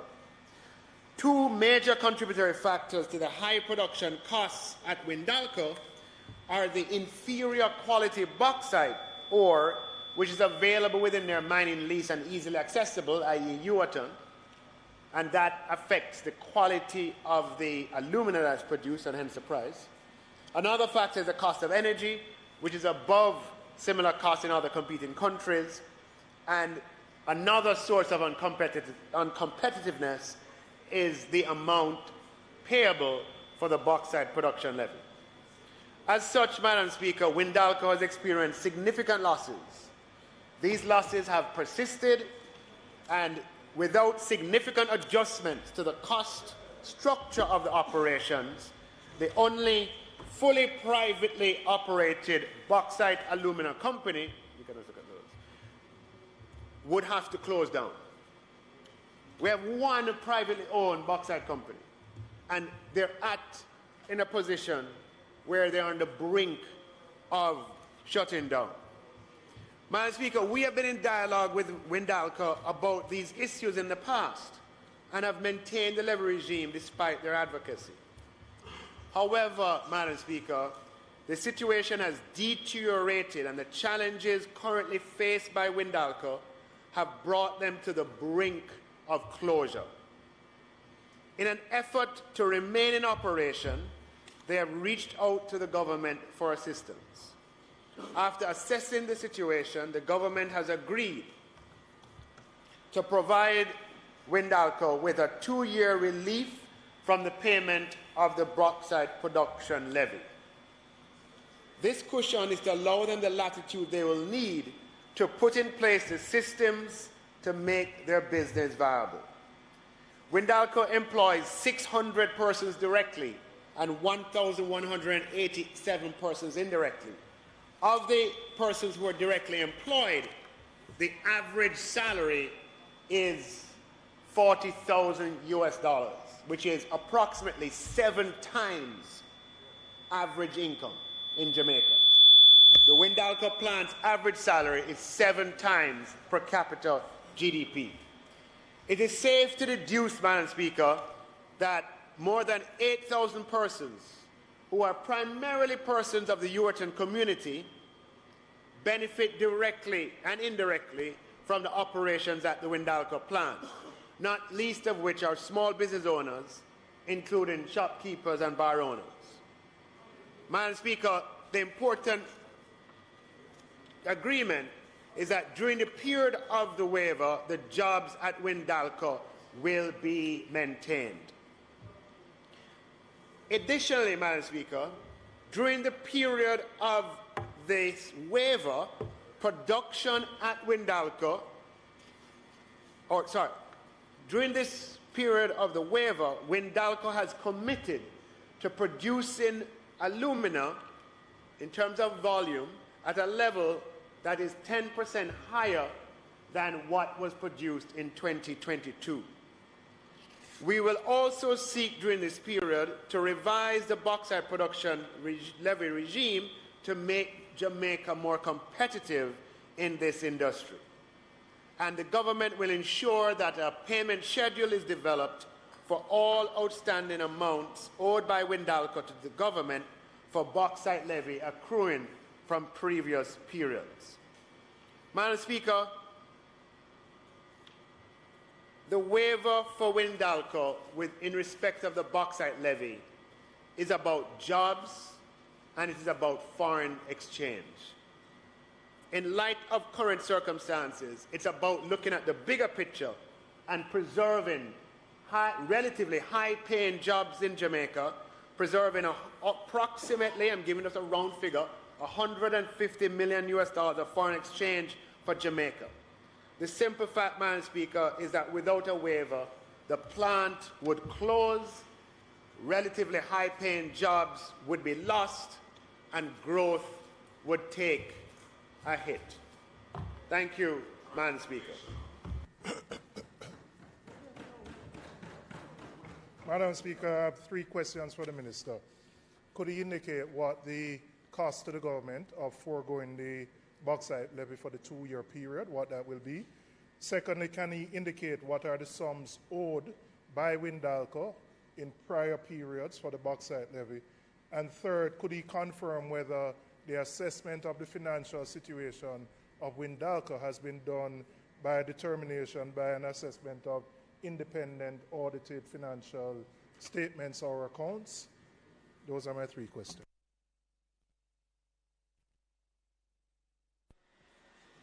The three questions, let me just repeat: the cost to the government of Jamaica to forego the 2 years of the levy, what is the outstanding amount owed by Windalco for previous bauxite levies, and the assessment of the dire financial situation, whether that was done by independent audited financial accounts. In addition, there will be questions posed by the member from Manchester, Northeast. Madam Speaker. That's what you said. Huh? You have a question. You were holding up your hand prior to... Well, Madam Speaker, there has not yet been a response. Yes, and I... Oh, you want to answer first? Can you allow him to answer first? Answer first, no. Answer first. He wants to...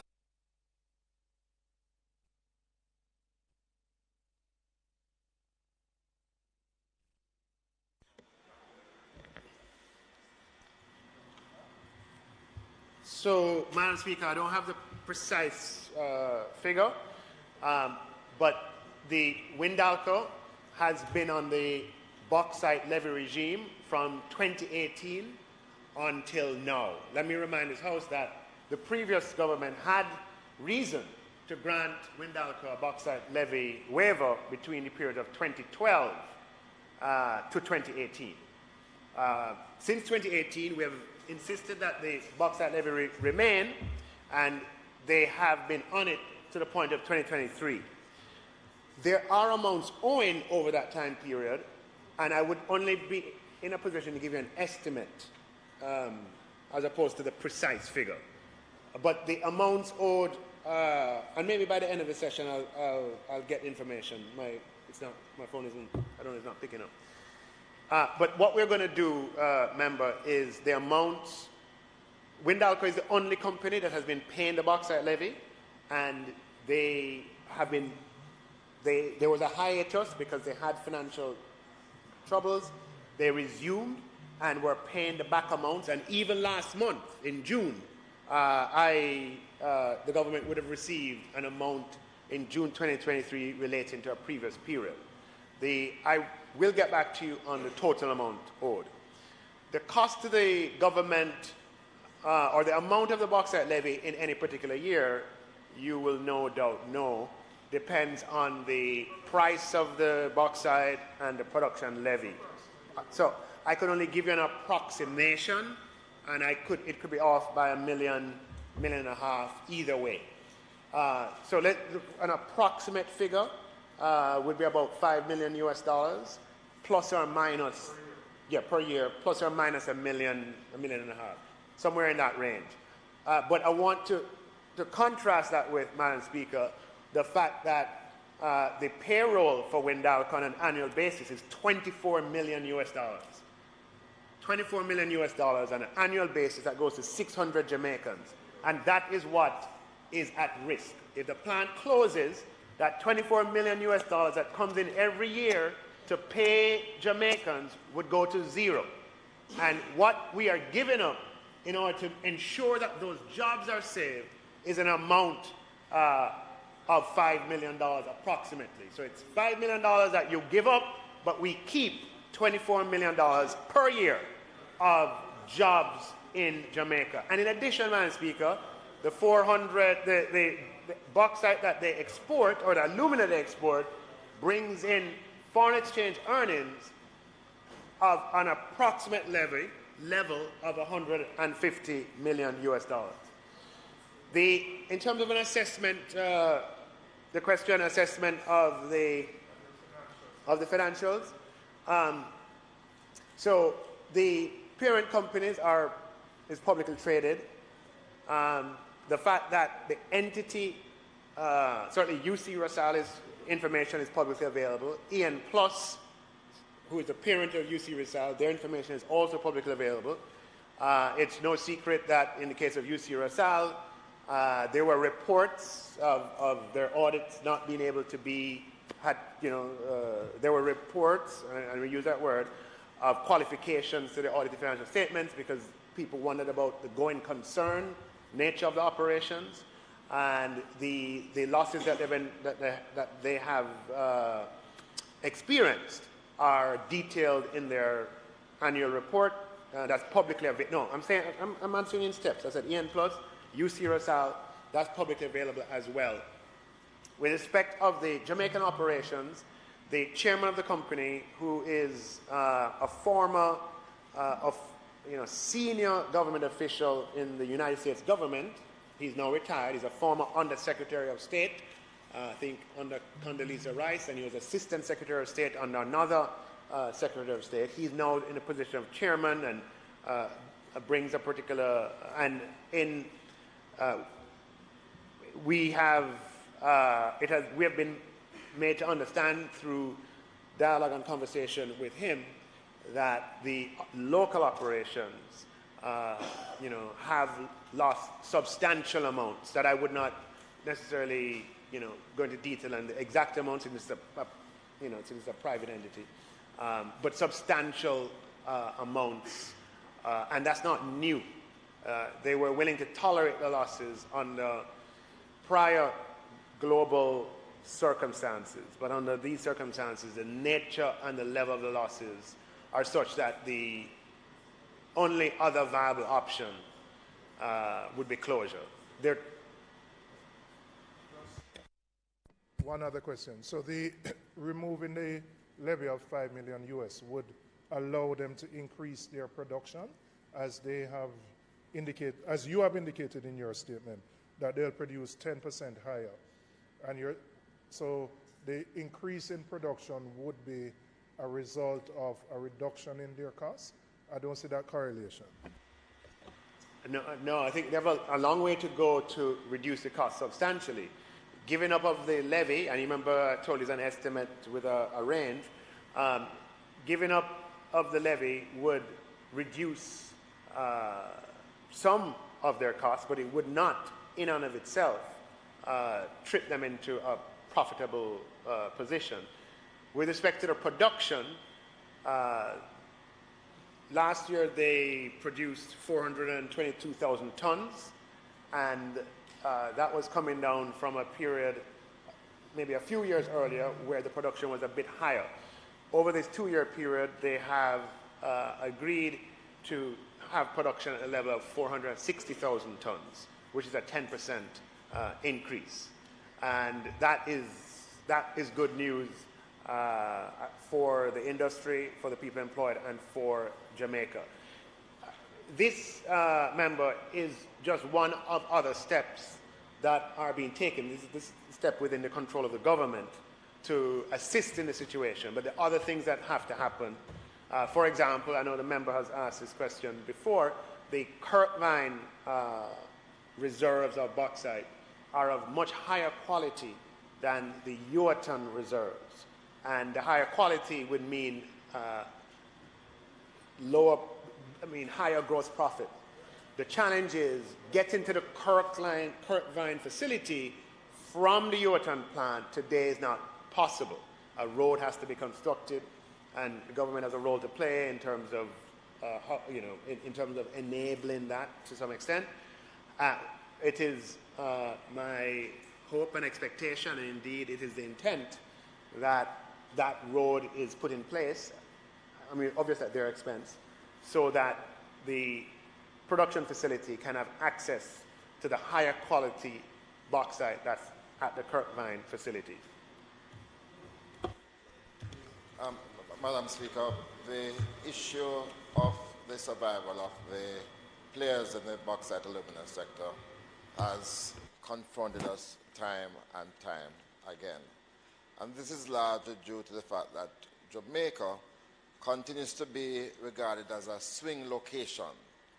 So when the conditions are severe, the companies resort to closure and or requests for concessions. So we have been here before. In fact, in 2013, we had the direct prospect of the closure of Windalco. I had to issue certain threats in relation to that stay of execution. To this point now where we are again having the prospect. Minister, I remember in 2013, the price of alumina took a hit. I am not aware today that the price of aluminum, in fact the price of aluminum, I think it has been quite buoyant. And so I would like to ask you in relation to the conditions, where are we with the price vis-a-vis the cost? You did mention that the two issues that affect the costs are the low quality of the ore and the high price of energy. We did seek, and I'm asking if you have sought, in getting a trade-off, a positive for the concession, firm commitments in relation to the lowering of the cost of production, so that we don't have to come this route again. The aim really ought to be to get the company at a level of efficiency so that a fall in price, even though I'm not seeing a fall in price today, doesn't derail the entire business and put it into a loss-making position. So perhaps you could explain why is there a loss today, because I'm not seeing a much lower price for alumina than it has been previously. And how do you satisfy in your mind that there is in fact an actual loss? And just speaking generally of the industry, Minister, the industry is under pressure because, among other things, there are environmental issues, but also people don't see the corresponding benefits that ought to flow, and those benefits will only flow when revenues are generated to put back into the communities. And you did say it's only Windalco that now contributes to the levy. I think a strategy has to be devised where we put all the players back into that regime. It was a very good concept and system that was put in place. Jamaica realized a lot of revenues that went back into the communities. And until we get back to that stage where we can generate a tremendously more, far more amount to the bauxite levy, we are going to see the increase in pressure and tension between the community and the companies. I do acknowledge that the jobs are relatively high paying, in fact higher paying than some of the other industries that we support. So I acknowledge that. But I think we have to have a long-term strategy so that we don't have to be here every so often. Minister, before you respond, there was a question from a member from Manchester Northwest. I'm not sure if he's still asking the question. Yes, ma'am. And that would be followed by a question from Clarendon Southwestern. Madam Speaker, just and then you close, Minister. Through you to the Minister. Because each time that the levy is somewhat put on hold, and being a member of Parliament from a constituency that mining takes place, and the original intent, or one of the intent of the levy, was so that funds will flow back into the communities to help to develop these communities. Ever since I've been elected to this House, the funds that flow through JBI to communities like those that I represent is a mere $4 million. I think it is every 3 or 4 years. Seeing that there's nothing that will be flowing levy flowing into the coffers of the government now, what will be the status of those community development funds, the CDF as it is termed, that would normally come to constituencies like mine and others that have mine, like South Manchester and others. Will that continue, seeing that there is no inflow into the coffers of the government? And just to ask the Minister, there was a profit sharing with the St. Anne's-based bauxite company and the government. There was no levy, new day, no levy coming from that, but a profit sharing. Can the Minister state if the government itself has received any of that profit, or is it still one that was just a pipe dream, as was introduced by the former minister?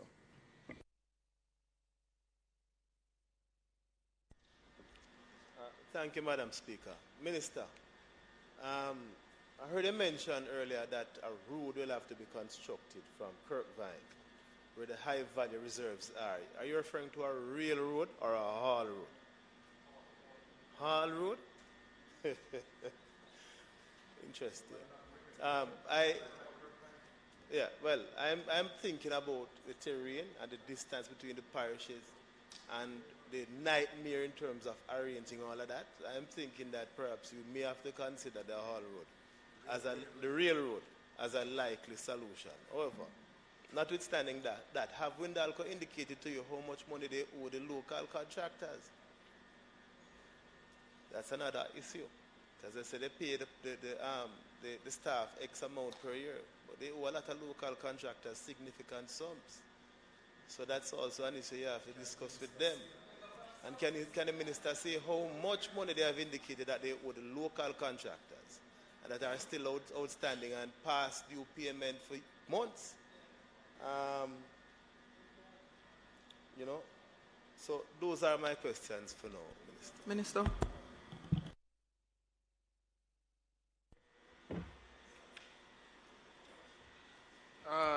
Thank you, members, for the comments and the questions. I just got some figure on something that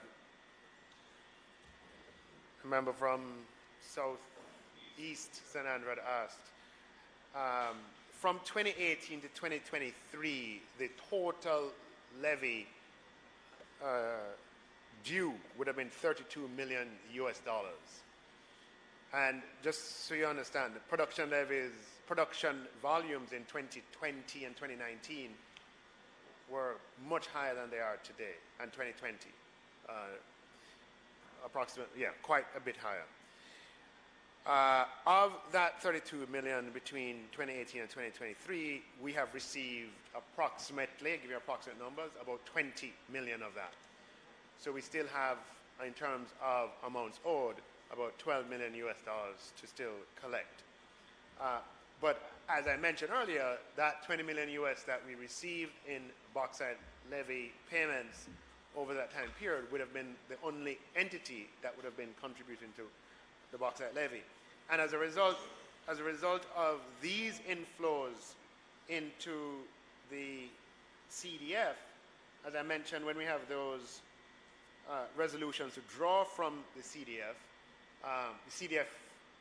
has been on an upward trend over the last few years as compared to the period at the global financial crisis and immediately after. You remember in the global financial crisis, Capital Development Fund, you're right, sorry, the Capital Development Fund. In the global financial crisis, Jamaica had to turn to that fund, and in the years after, there were waivers for basically all players, and nothing was coming in.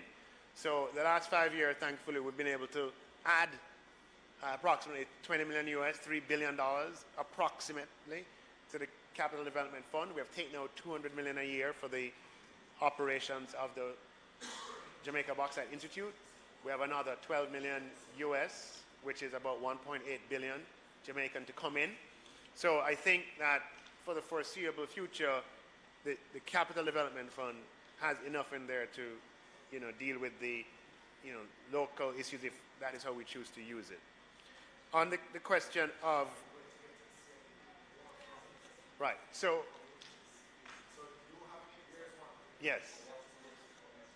Yes. That's a different statement. Okay. Yeah. Member Hanno, The short answer is yes. The minister was actually wrapping up. I had actually completed and concluded question session. I think you must have been outside. Oh, my apologies for the fact that you were on a call, but we have completed the section in asking questions on this, and Minister is closing. Minister? Okay, let her go. Yeah. No. Are you going to finish, or? I haven't finished. No, but she was telling me to continue.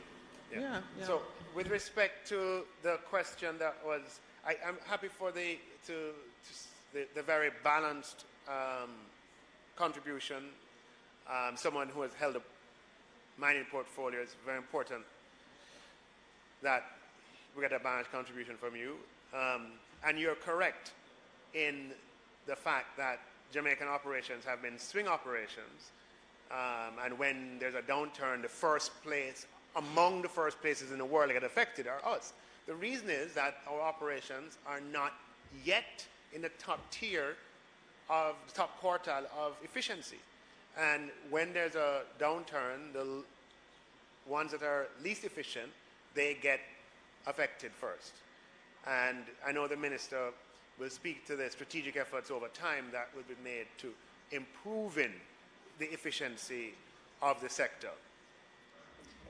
Energy is certainly one of them, that Jamaica has to become a lower cost producer of energy. One of the biggest beneficiaries of that would be the bauxite alumina sector. With respect to the prices today are not at their lowest levels, but they're not at their highest levels either. The prices for both alumina and aluminum are what we'd call soft, and then there are extenuating circumstances as well. You know that trade between East and West, for a variety of reasons, has been disrupted, not only between China and the United States, but between Russia and the United States as well, and many other factors that complicate the supply chain in the alumina sector.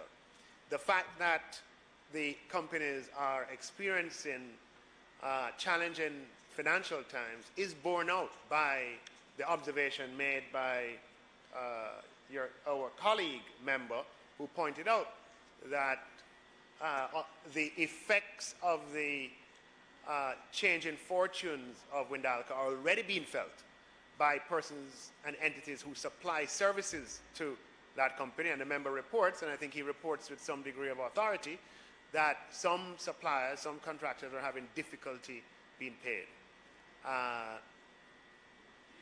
It's not, I think it's obvious for anybody who wants to pay attention that Windalco is under financial distress, or not distress, but it's financially in a challenging situation. That has been the case for a number of years. It's just that it's gotten worse, and because global conditions have deteriorated, the appetite to absorb the losses is substantially reduced, to the point that they'll be willing to stop the operations here if there isn't a path towards, if there's no assistance in the path towards resuscitation of the financial viability of the operation.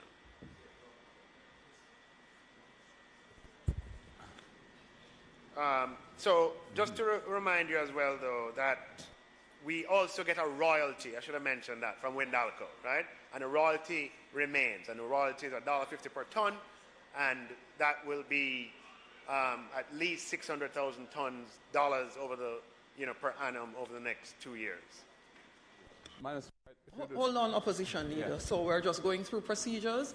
Okay. If Member Hanno would defer, then you could go first and and then her next. Thank you very much. Thank you. Minister, so essentially by giving up the levy for the next 2 years, we're providing a subsidy to a foreign multinational operating here. That's something that's been done before, but I think it's something we should be very slow to do. The justification is the jobs that we're trying to save and some amount of foreign exchange earnings, though how we measure that and the net retention of that is very opaque to me. My question for you is, what commitments have you extracted from Wildanco in exchange for giving up this levy and providing them with this subsidy by the taxpayers of Jamaica for the next 2 years? From what you've said, their profitability is under pressure. How we know that, I don't know, because transfer pricing arrangements on the sale of their alumina are very difficult to really get behind. I know that as an employer there are some issues with how workers are treated. I'm familiar with that. I've met with their workers. Environmentally, we know the problems with the effluent getting into the Rio Cobre River and the damage that has been done repeatedly to that river and the life within that river and the livelihood of the fisher folk and others who rely on that river. So I really want to know where you think we're going with this enterprise and what commitments have you been given, firm commitments have you been given that they are going to make the necessary investments to enable this business to become efficient and profitable to the extent that we don't have to go back here again in 2 years and extend this subsidy to them, and the business will be a viable business going forward that can pay taxes, not just a royalty on the raw bauxite, but taxes on the value of the product that they are getting out of our wasting asset, which is bauxite, the reserves of which, as we know, are not infinite. So I'm very interested to hear what we're getting in exchange for this subsidy, what commitments have been given, and in what form are those commitments given? Are they contractual commitments that we can rely on and enforce, or what? Thank you. Minister, if you would yield so that I could also ask you a question. And I want to, Madam Speaker, thank you for the leave to be able for me to ask a question. A little bit more specifically, Minister, UC Rosal now has a 50-year mining lease in my constituency. And they're about to start mining up in a place called Bensonton. They have been having community meetings with the people. They will go through the back part of Barrett Hall and start going up through Alderton, etc. These communities are communities of farmers, very close-knit communities, Madam Speaker.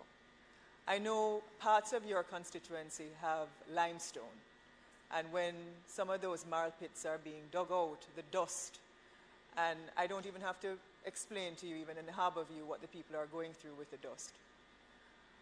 Minister, right now they're meeting with the people because there are going to be houses which may have to be relocated. They will have to build roads that bypass Claremont. I actually spoke, for example, with the head of UC Rosal to say we cannot put a road through the town, we will have to do it through the back.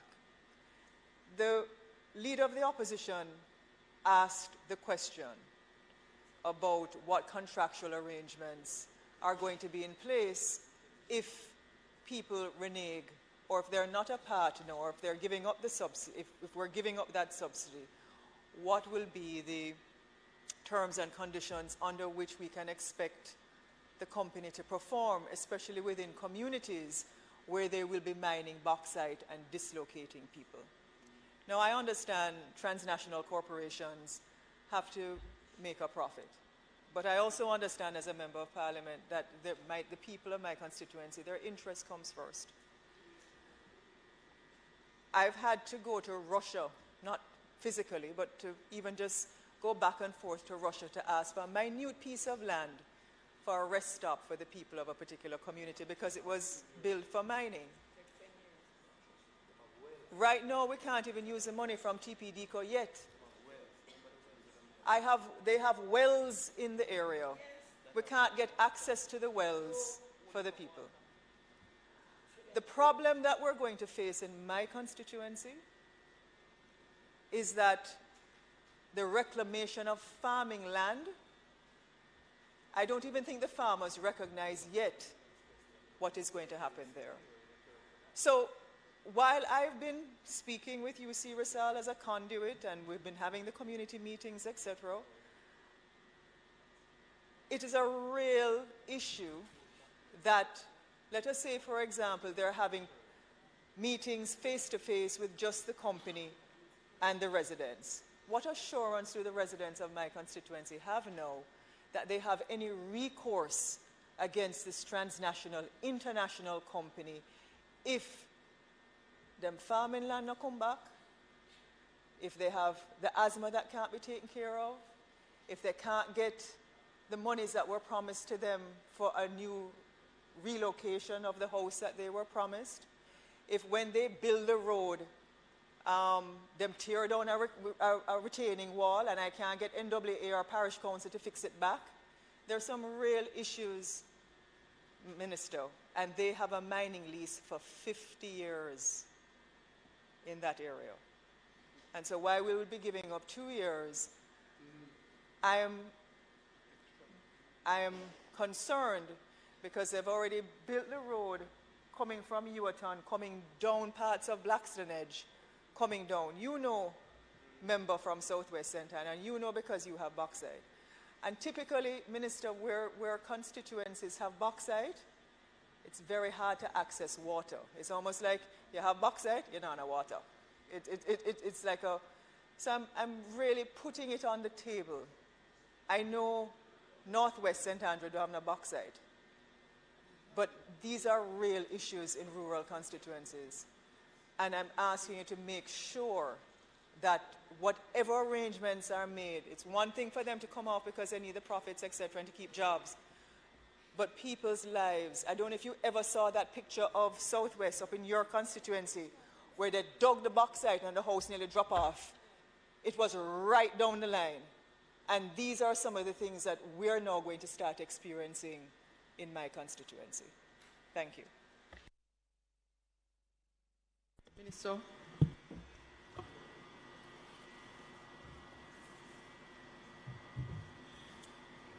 So, Madam Speaker, we have 60 years of history of the bauxite sector operating in Jamaica. And over that period of time, we have seen that the sector has declined significantly in the volume of production and in the number of companies operating. In fact, the industry today is a shadow of its former self by virtue of, or by reference to size and impact. The industry, however, Madam Speaker, continues to play a crucial role in the Jamaican economy. And the key to having that continue and for it to grow is for the operations to be efficient. That was true yesterday, and it's still true today. Now, alumina operations in Jamaica have been inefficient by comparison to international comparison for a long time.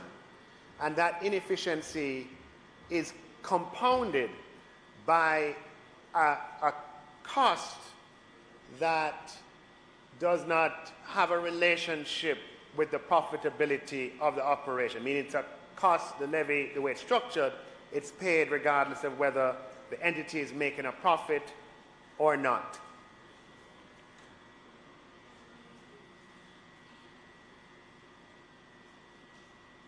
And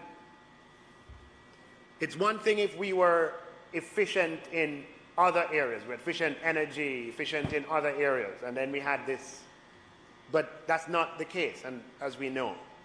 Now, very similar circumstances today as was the case in 2012, which was the last time that we gave a waiver to Windalco, and in that case we gave a waiver for 6 years.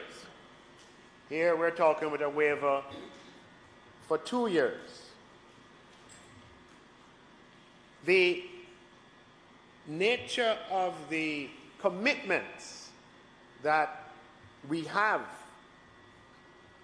and will have from Windalco are first and foremost to ensure that the jobs at Windalco are retained over the next 2 years, notwithstanding the losses that Windalco experiences over that time.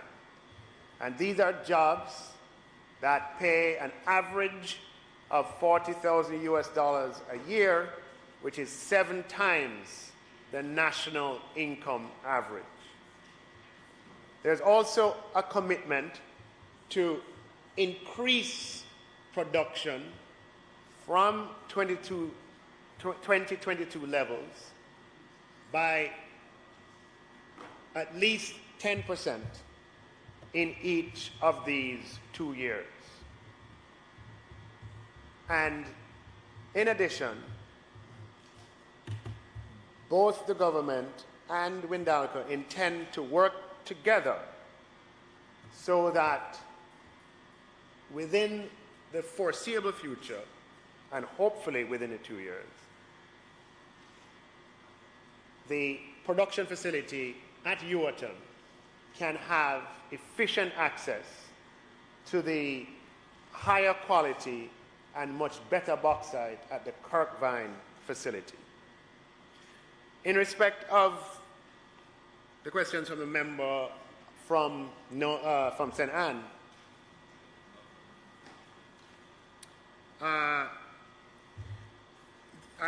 the points you made are extremely valid, and any entity operating in Jamaica, has certain social responsibilities depending on the sector that they're in, and bauxite companies, alumina companies, have a social responsibility to ensure that lands that have been mined are repaired, that people have access to certain things that are developed, and then, just things that are just courteous should be able to be achieved without undue sort of agitation. And I think that your constituents are well within their right to expect that kind of corporate behavior. And I want you to know that the government stands with you on that regard.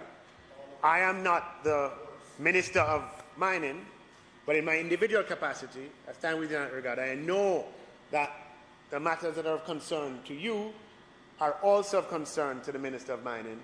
And I think he's here, or he was here, or is here. He stepped outside, and I believe that the concerns that you have raised will be addressed by him. Right, thank you. So profit sharing was introduced in 2016. There's a profit sharing amount that was received in 2017, and you remember what happened after. We had, wasn't there the Louisiana, the event in Louisiana, you remember? That brought the dual complex came kind of crashing down. So we had 2017. So, I think calculations though are... I do not want to disturb you in flight, it would be wonderful to wrap up the session. Yes, I agree with you on that. An abundance of leeway. What I'm going to, as I said, we have received some, and then we had a big interruption with the event in Louisiana. I would have to get details to give you the full picture and the full story. Yeah? Thank you, Minister. House Leader, we are going to now continue with the program as index at hand. Announcements.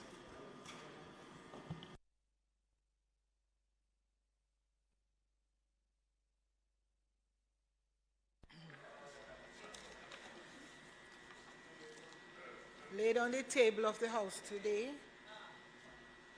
are copies of the report of the Standing Orders Committee of the House of Representatives on its deliberations to amend Standing Order 73DE of the Standing Orders of the House of Representatives, and the report of the Public Administration and Appropriation Committee on its deliberations on the second supplementary estimates and the Jamaica Public Bodies second supplementary estimates of revenue and expenditure for the financial year ending March 31, 2024.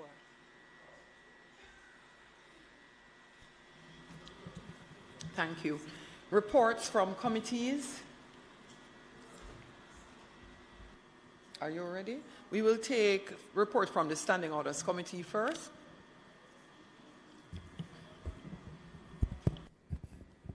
Madam Speaker, permission to speak from a seat that is not mine. Yes, you may. Madam Speaker, I beg to lay on the table of the House a copy of the following report. The report of the Standing Orders Committee of the House of Representatives on its deliberations to amend the Standing Orders to amend Standing Order 73D subsection E. PAAC report. Madam Speaker, I beg to lay on the table of the House of Representatives a copy of the report of the Public Administration and Appropriations Committee of the House of Representatives on its deliberations on the second supplementary estimates of expenditure for the financial year 2023-24 and the Jamaica Public Body's second supplementary of revenue and expenditures for the year ending March 2024. Thank you. Next, notices of motions given orally. Once again, Standing Orders Committee. Madam Speaker, I beg to give notice that at the next meeting of the House, I'll move the following motion. Be it resolved that the Standing Orders Committee of the House of Representatives on its deliberations to amend the Standing Orders to amend Standing Order 73D subsection E, which was laid on the table of the House on the 19th day of July 2023, be approved.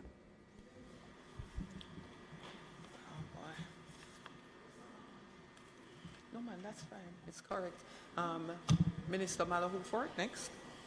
Madam Speaker, I beg to give notice that at the next meeting of the House, I will move to introduce and have read a first time a bill shortly entitled the Bail Act 2023. Thank you. Madam Speaker, I beg to give notice that at the next meeting of the House, I will move the following motion. Be it resolved that the report of the Public Administration and Appropriations Committee of the House of Representatives on its deliberations on the second supplementary estimates of expenditure for the financial year 2023-24 and Jamaica Public Body's second supplementary of revenue and expenditures for the year ending March 2024, which were laid on the table of the House on the 19th day of July 2023, be adopted. Madam Speaker, I further beg to give notice that at a later stage today, I will move for the suspension of the standing orders to enable me to take this motion. Thank you. Public business. Madam Speaker, presentation. Hold a moment, Minister. We'll go just in the same order, standing order. Madam Speaker, I now move for the suspension of the standing orders to enable me to take the motion, notice of which I gave earlier.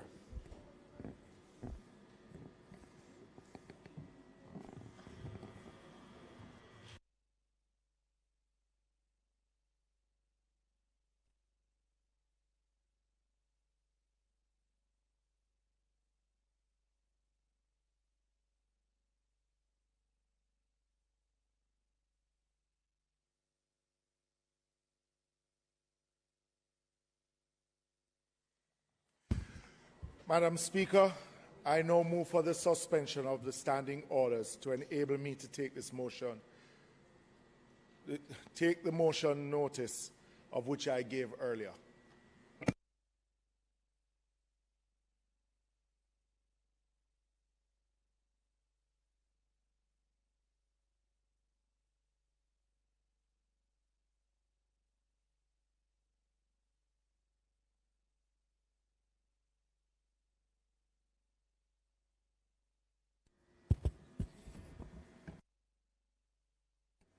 Madam Speaker, I ask that the motion be approved. Those in favour? Those against? The ayes have it.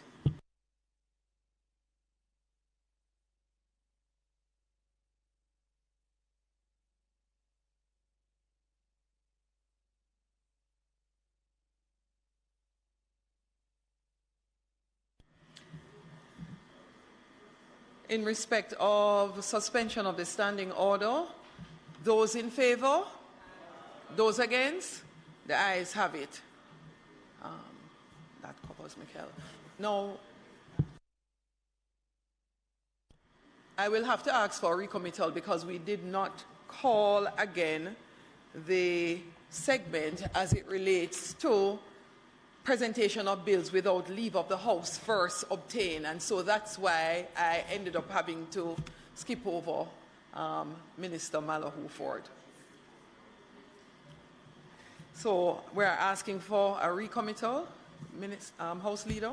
Yes, Madam Speaker, I ask for a recommittal of the item presentation of bills without leave of the House first obtained. Those in favour? Those against? The ayes have it. Minister Malahoo Ford. Thank you, Madam Speaker. I now move for the suspension of the standing orders to enable me to take the first reading of a bill shortly entitled the Bail Act 2023.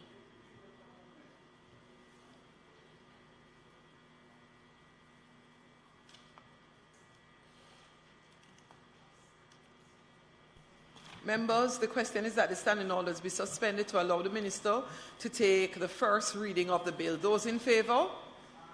Those against? The ayes have it.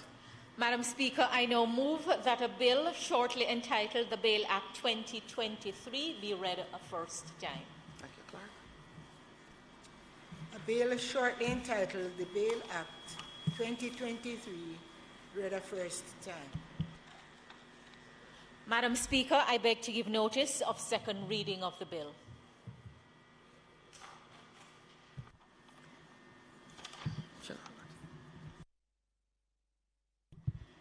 What?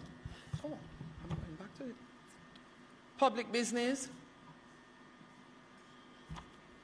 There are no members contributing to debate other than the chairman.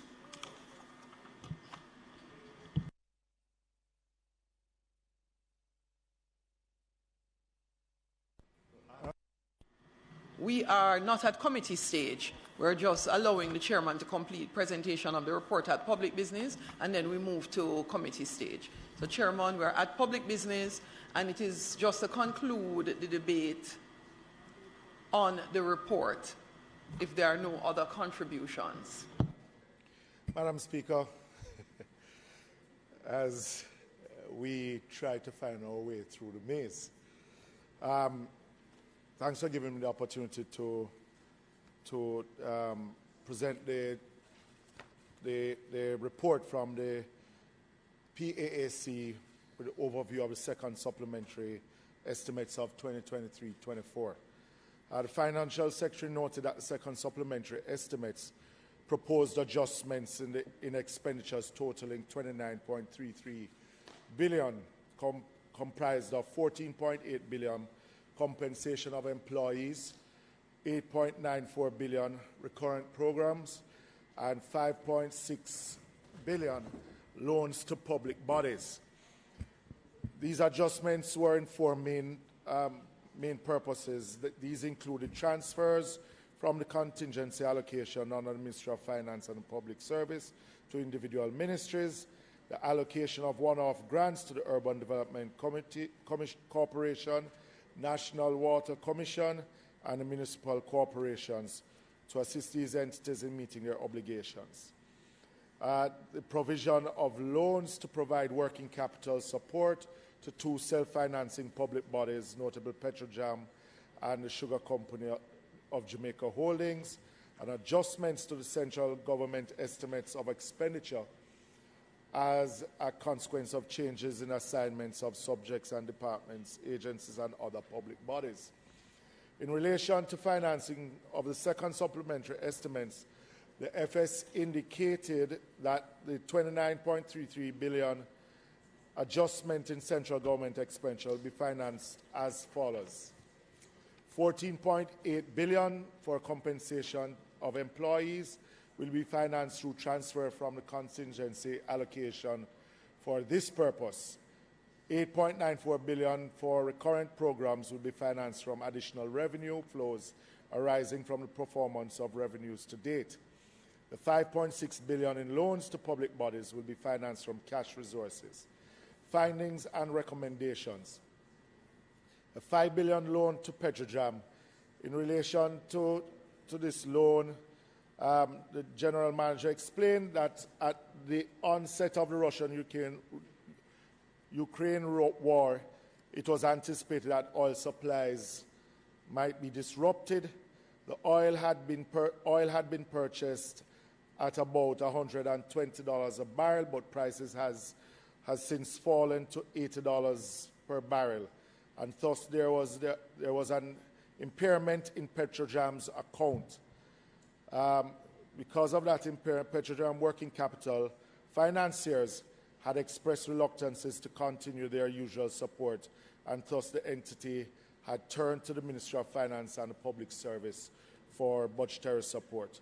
One member recommended that the government's previous practice of hedging on oil be revisited, and that might have reduced or eliminated the need for this large bridging loan for working capital support.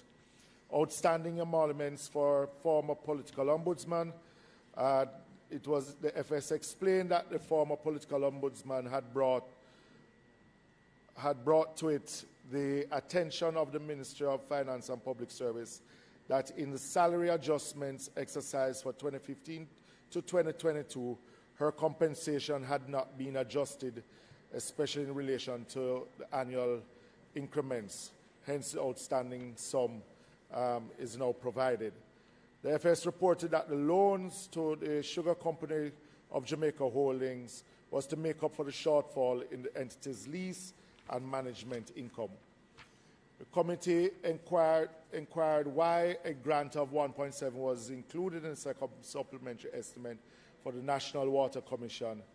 The NWC, as a public body, was not included in the GOJ compensation restructuring exercise that is current, and that its current revenues were not enough to meet certain retroactive payments and some other amounts for compensation required in the exercise. The General Manager further explained that it had calculated that the amounts required for increased compensation was approximately 2.5 billion, of which it was asking MOFPS, Ministry of Finance, for the 1.7 billion in the second supplementary estimates. One member inquired that what was happening to public sector workers employed on contracts. The FS noted that it was the intention to convert as many contract employees to establishment position as soon as feasible. Actually, the FS said that this would be done hopefully by the end of the next financial year.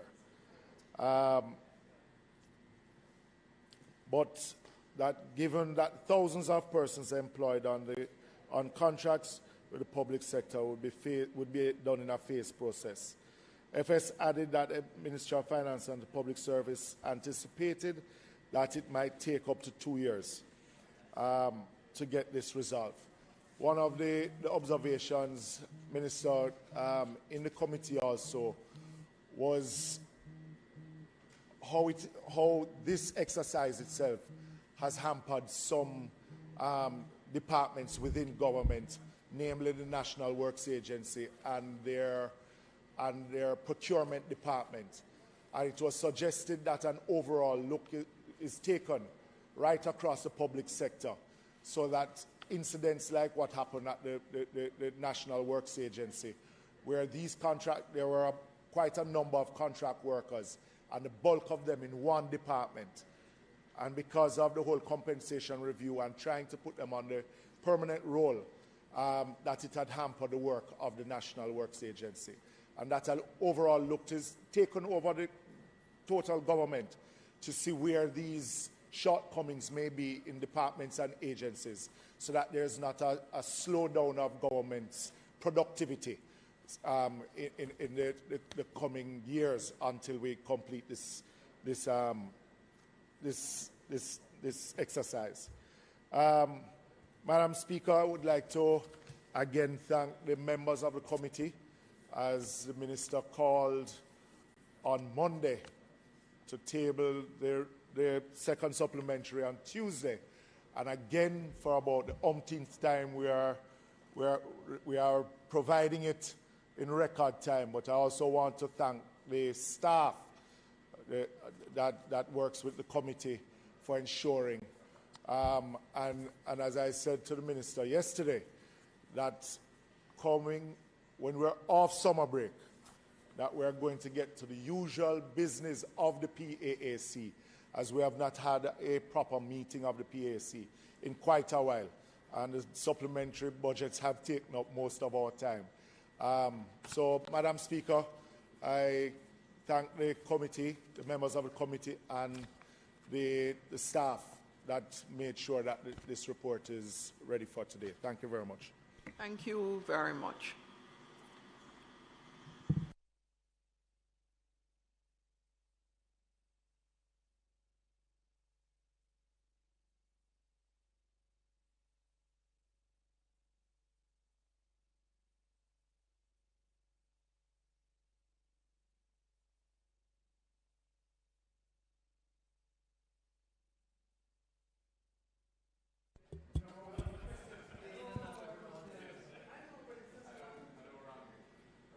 Madam Speaker, I'm not sure if we have concluded the debate. You have to move the motion for your report to be approved. Madam Speaker, I don't move. All right. Madam Speaker, I move the motion to have your report approved. For the report to be approved. Thank you. The question is that the report from the PAAC committee be approved. Those in favour? Those against? The ayes have it. We're back to public business.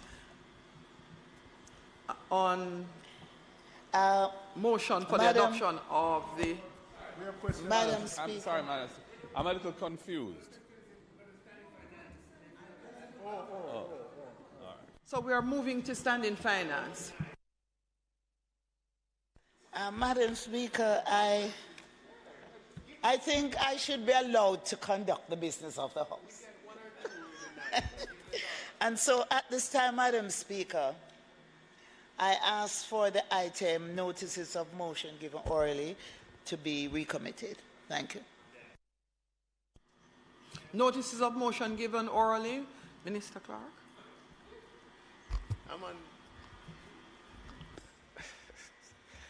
Madam Speaker, I beg to give notice at the next meeting of the House. I'll move. Be it resolved that the second supplementary estimates of expenditure for the financial year 2023-2024 and the Jamaica Public Bodies second supplementary of revenue and expenditure for the year ending March 2024, which were laid on the table of the House on the 19th day of July 2023, be referred to the Standing Finance Committee of the whole House of Representatives, consisting of all the members of the House for consideration and report. And be it further resolved that the committee, during its deliberations, take into account the recommendations contained in the report of the Public Administration and Appropriations Committee of the House of Representatives on its deliberations on the second supplementary estimates of expenditure for the financial year 2023-2024 and Jamaica Public Bodies second supplementary of revenue and expenditure for the year ending March 2024, which were laid on the table of the House on the 19th day of July 2023. Madam Speaker, I further beg to give notice that at a later stage today, I'll move for the suspension of the standing orders to enable me to take this motion. Public business. Minister Clark. Madam Speaker, I now move for the suspension of the standing orders to enable me to take the motion, notice of which I gave earlier. Those in favour? Those against? The ayes have it. No, Madam Speaker, I ask that the motion be approved. Those in favour? Those against? The ayes have it. House Leader. Madam Speaker, I ask that the meeting of the House be suspended for the Standing Finance Committee to meet to consider the second supplementary estimates of expenditure for the financial year 2023-2024 and Jamaica Public Body's second supplementary of revenue and expenditure for the year ending March 2024, which were laid on the table of the House on the 19th day of July 2023. Those in favour? Those against? The ayes have it. The meeting of the House is suspended for the Standing Finance Committee to meet.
The Standing Finance Committee of the House of Representatives, consisting of all members of the House, is now convened.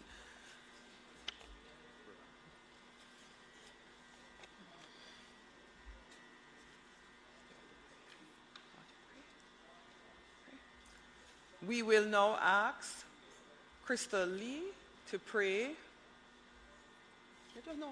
Let's turn on the mic and sit. You may sit. Let us pray. Almighty God, as we come before your presence this afternoon as a Standing Finance Committee, we ask for your guidance, we ask for your direction and your wisdom. Please help this to be a fruitful and productive meeting. In Jesus' name we pray. Amen. Amen. Thank you very much. Members, you would have remembered that on the 18th day of July 2023, the House of Representatives, by resolution, referred to the second supplementary estimate of expenditure for the financial year 2023-2024 and Jamaica Public Body's second supplementary of revenue and expenditures for the year ending March 2024 to the Public Administration and Appropriations Committee of the House of Representatives for consideration and report. The committee's report, along with the second supplementary estimates of expenditure for the financial year 2023-2024 and the Jamaica Public Body's second supplementary of revenue and expenditure for the year ending March 2024, is now before us for our consideration and report. This committee is now ready to start its deliberations, and I ask the Leader of the House to inform us on how we will proceed.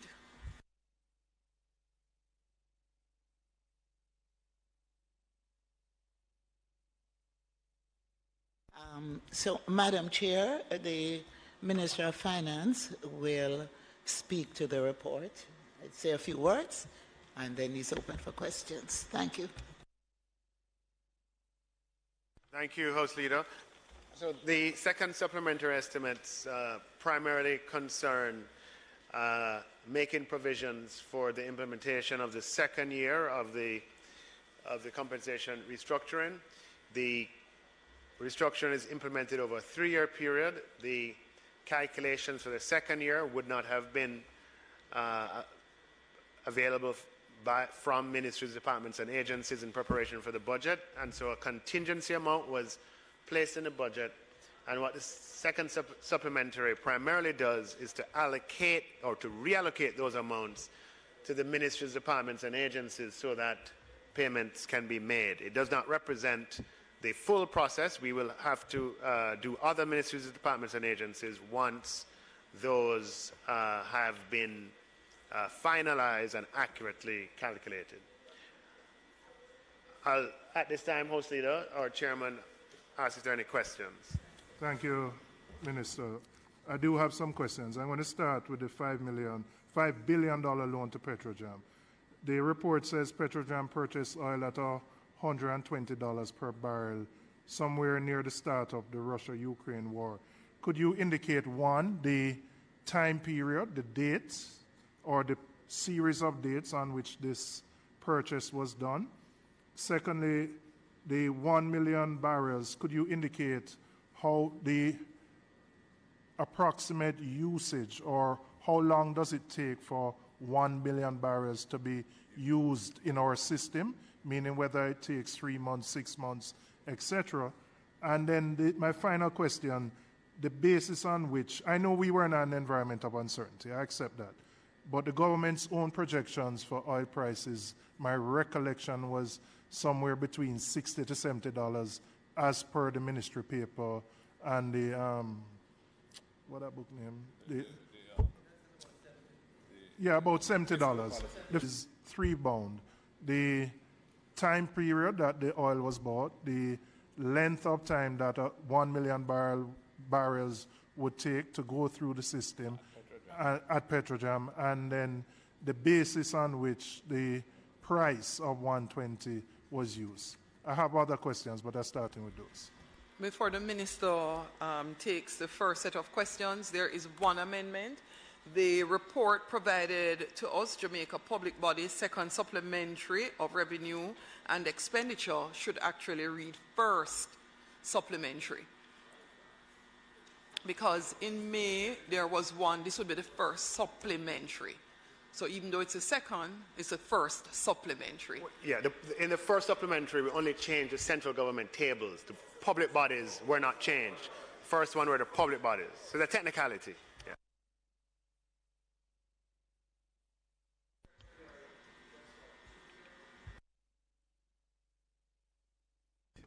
All right. So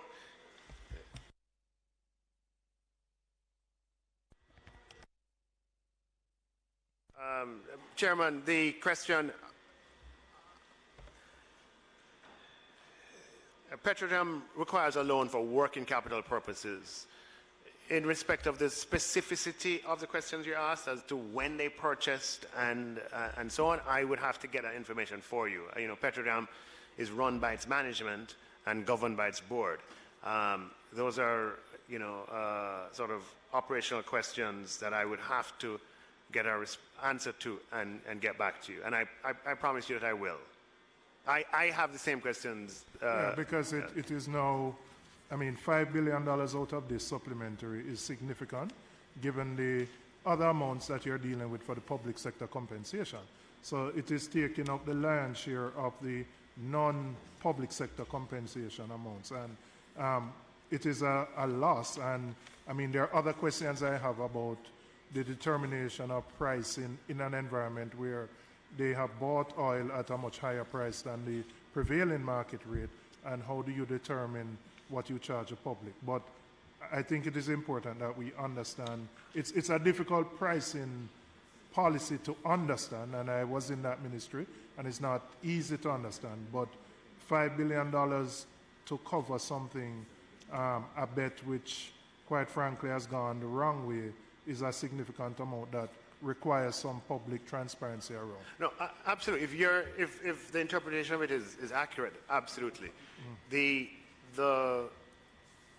what I certainly am aware of is that certainly as prices get higher, working capital financing becomes more necessary, right? Because if you carry the same level of inventory in terms of months, if prices double, then you need twice the working capital to hold the same amount of inventory.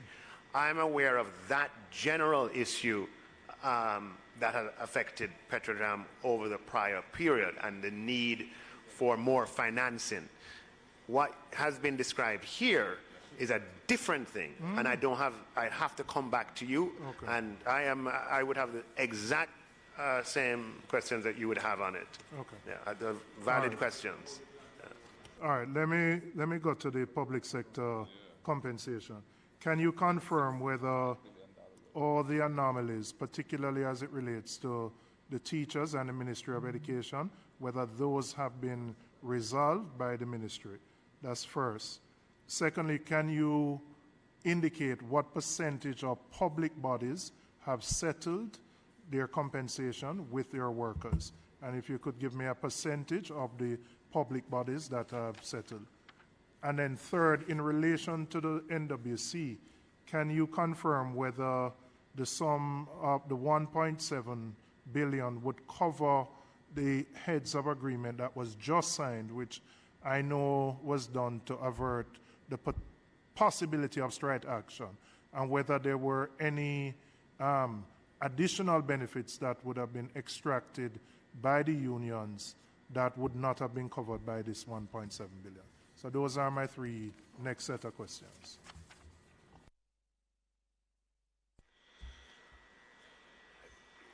With respect to the anomalies in the education sector, first, let us make sure we have the same understanding of what an anomaly is. An anomaly is a difference in outcome as compared with what the policy ought to yield. Okay, that's the definition of anomaly. Some people have anomalies, an outcome that I don't like. But the definition of anomaly that we have the understanding with the JTA on is a difference, a deviation in outcome as compared to what the policy should result in. And with respect to the anomalies that have been formally raised by the JTA, where they provided a number of examples with pay slips and TRNs and so on, all of those are the Transformation Implementation Unit having checked each of those that were provided. There were no anomalies in any of them.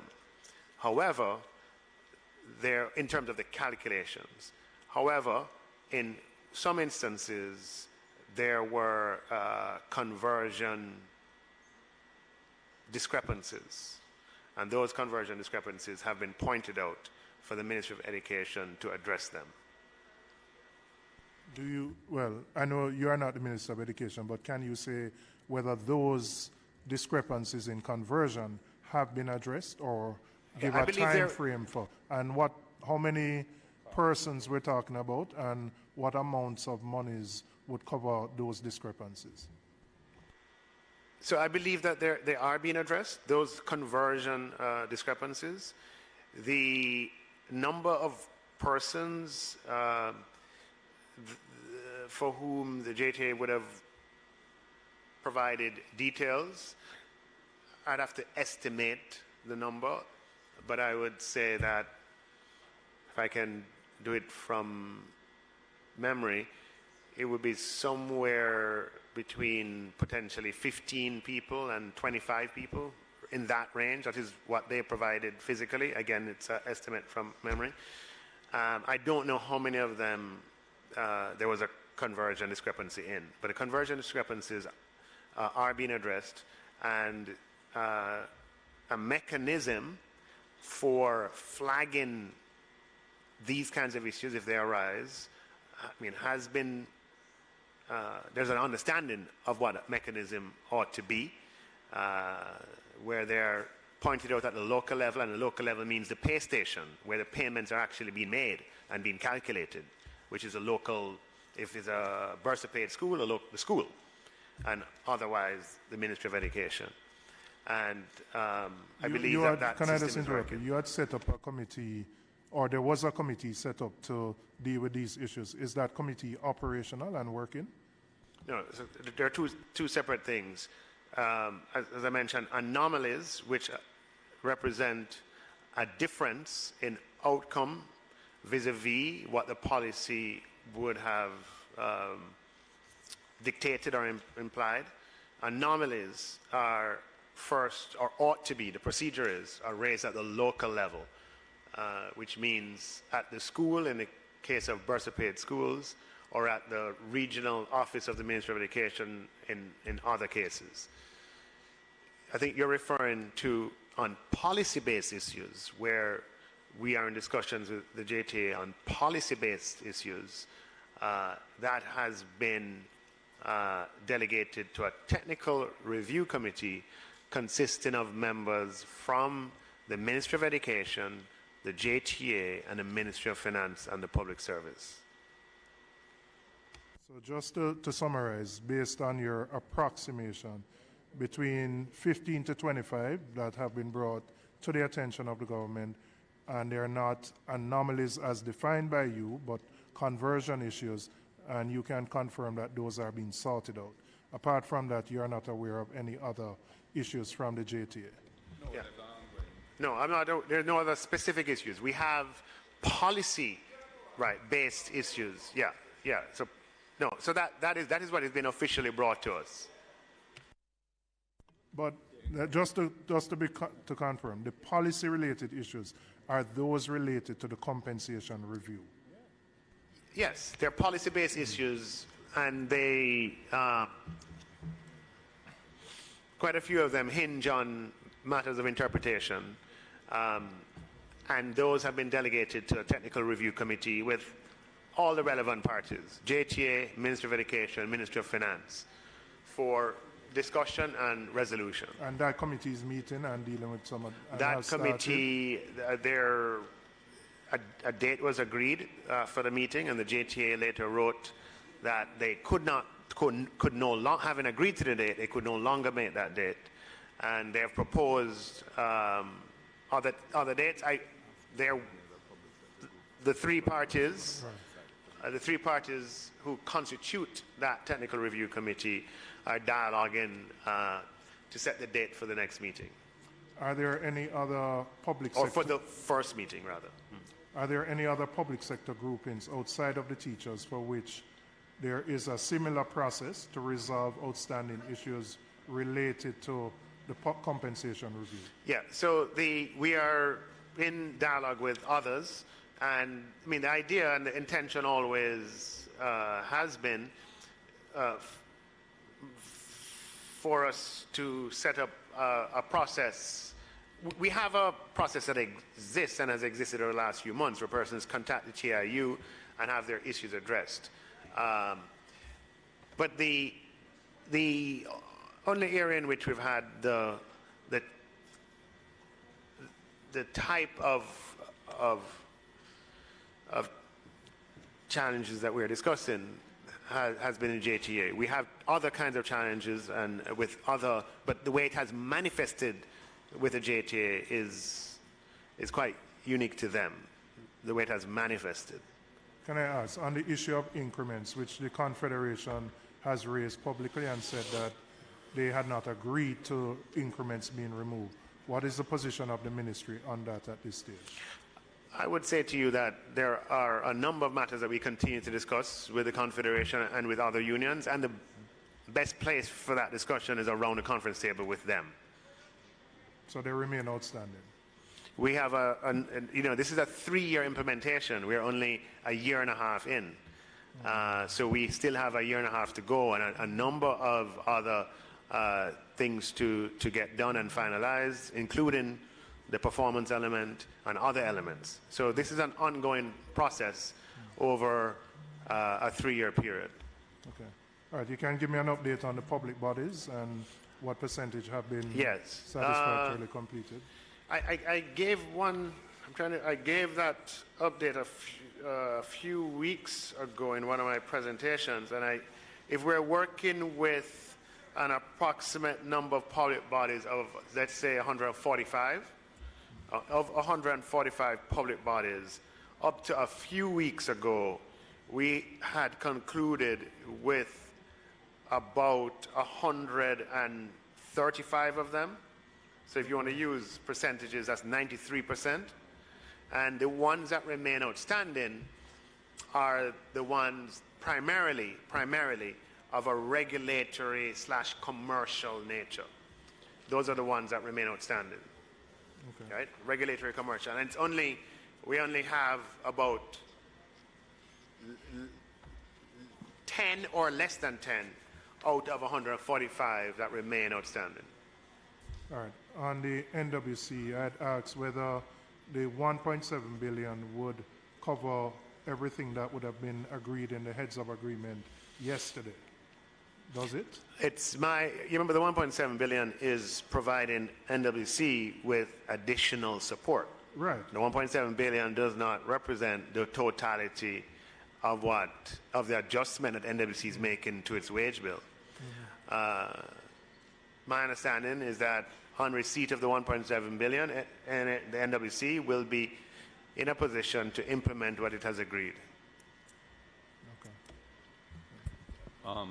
Minister, so you're not expected to have to provide any additional financial support to NWC to finance the impact of this recent settlement that they've agreed this week? You're not expecting to have to provide any additional support over and above the 1.7. You know, things can always change, but I tell you as that today, that's not my intention. Going back to the Petrojam transaction, Minister, this budget, the supplementary budget, is approving a loan of $5 billion to Petrojam. But the circumstances which have given rise to the loss in Petrojam that necessitates this loan don't appear to be known. I must say I'm a little perplexed that we could be here today being asked to approve financing of this magnitude for Petrojam with so much unknown as to the circumstances which gave rise to it. For example, what we're told in this report is that Petrojam had taken it on itself to build up inventories to about 1 million barrels of oil as a precautionary measure at the onset of the war in Ukraine. And they did that at the top of the market at $120 a barrel. Oil prices subsequently have fallen significantly from then, and they've sucked up a huge loss of about $5 billion. I would like to know who they bought that oil from, and I'd like to know who approved that transaction, which is outside the ordinary course of business. Because for them to take such a huge pricing exposure on inventory, it's a massive bet at the expense of taxpayers. $5 billion. What I'd say to you, Leader Opposition, this is a report that came out of a committee. Before we kind of jump all in on the way in which the report is worded, I would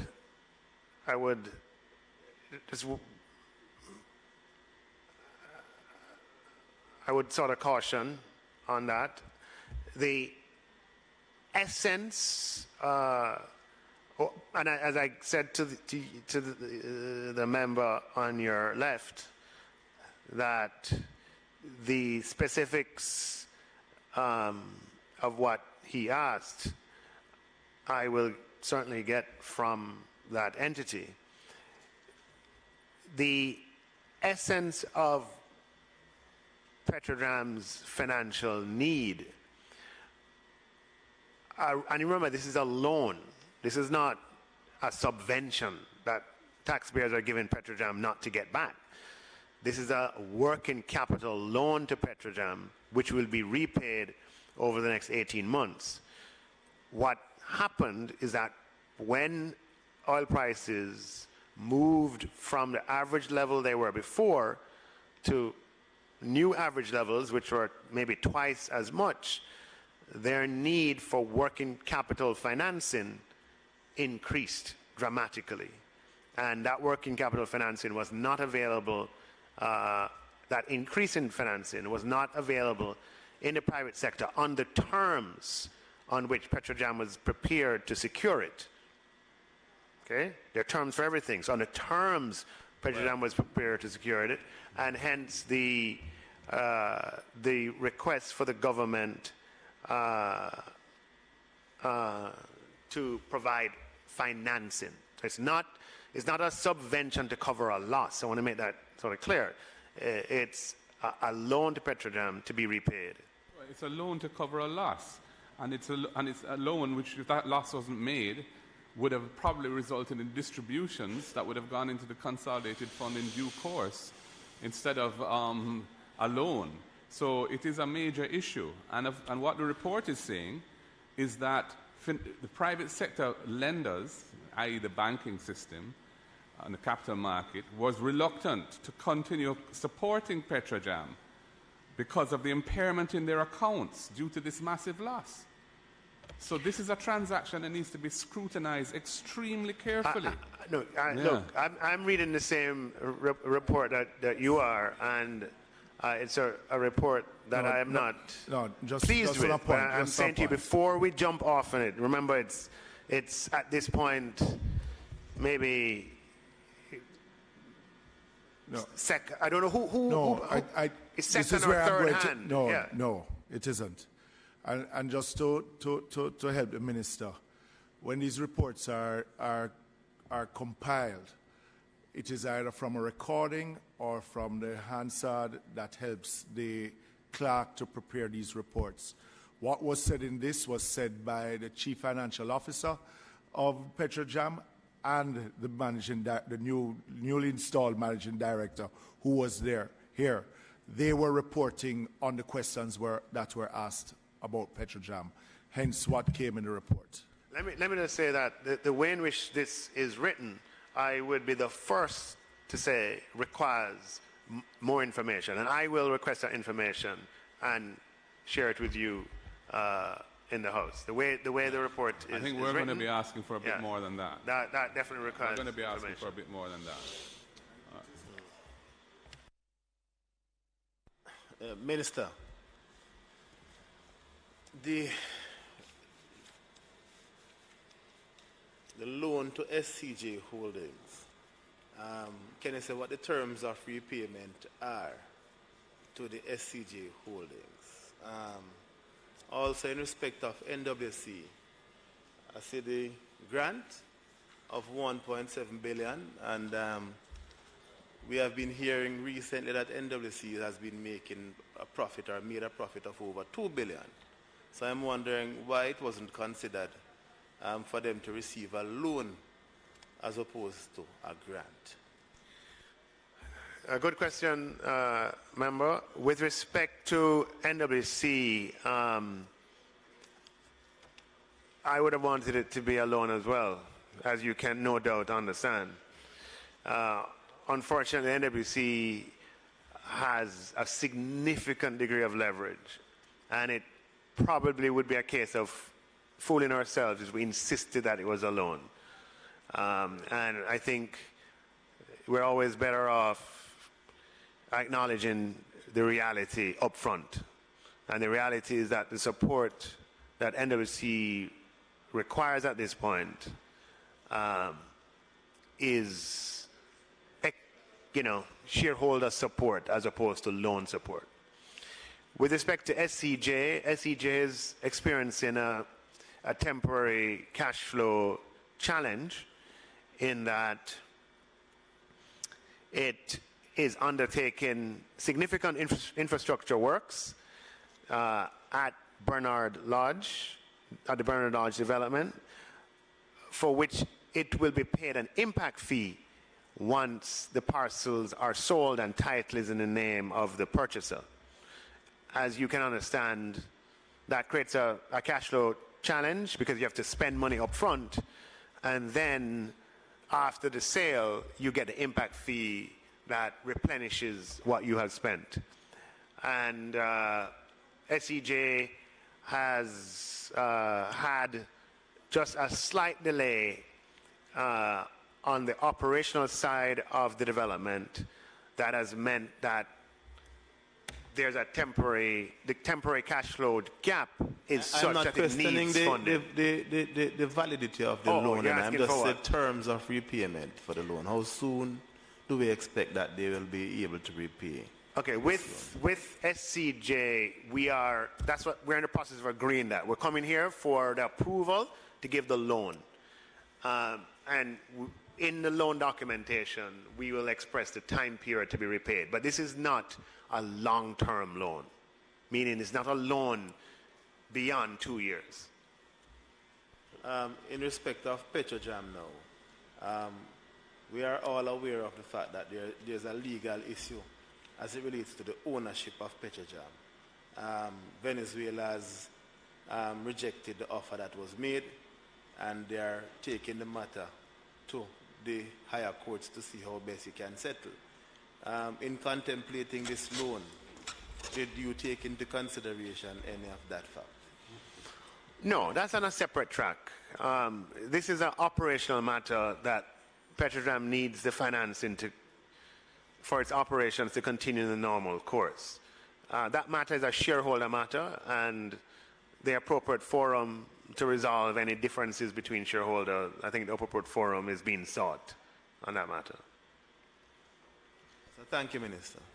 Thank you.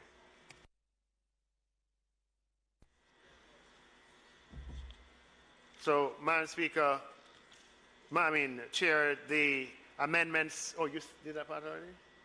The amendments to the second supplementary estimates of expenditure for the financial year 23-24 and the Jamaica Public Body's second supplementary of revenue and expenditure for the year ending March 2024 are before us. I put the amendments. Minister, remember, correction. As it relates to public bodies, it should read first supplementary. Just make that minor change. You don't have to. I will repeat it in asking the question. So make it we're asking for the amendments to the Jamaica Public Body first supplementary estimates of revenue expenditure and the second supplementary estimates of expenditure for the financial year 23-24 be put to the House. Those in favor? Aye. Those against? The ayes have it. Now, let me make it clear. There are no further amendments. The slight adjustment is only to the cover page of the public body's document to read first and not second supplementary of revenue and expenditure for the year ending March 2024. So I put the second supplementary estimates and the first supplementary of revenue and expenditure as amended. Those in favor? Aye. Those against? The ayes have it. This doesn't say public bodies.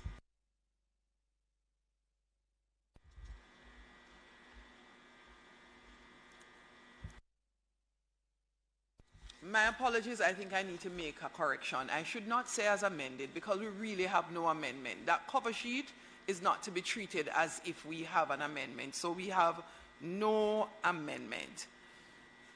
So I will put the second supplementary estimates of expenditure for the financial year 2023-2024 and the Jamaica Public Body's first supplementary revenue and expenditure for the year ended March 2024, which are before me.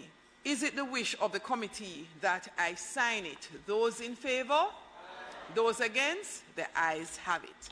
Thank you, ladies and gentlemen. We will now resume the... We will now... You have an adjourn? Yeah. We are now going to suspend the committee sitting, and I will No, members, I'm asking you kindly to just bear with us and allow us to wrap up the sitting for the day.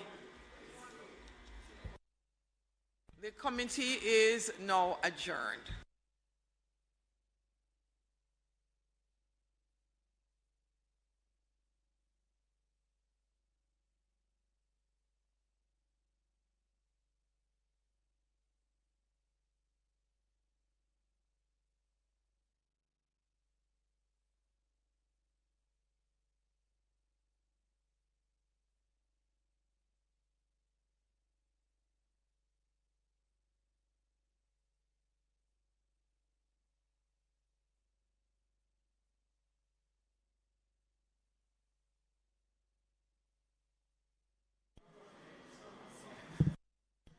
The House now resumes its sitting. House Leader.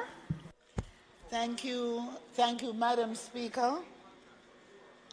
Madam Speaker, I don't think some members realize that the House has resumed. Hello? House has resumed. So I'm about to ask House Leader for the recommittal of the items, announcements, reports from committees, and notices of motions given orally.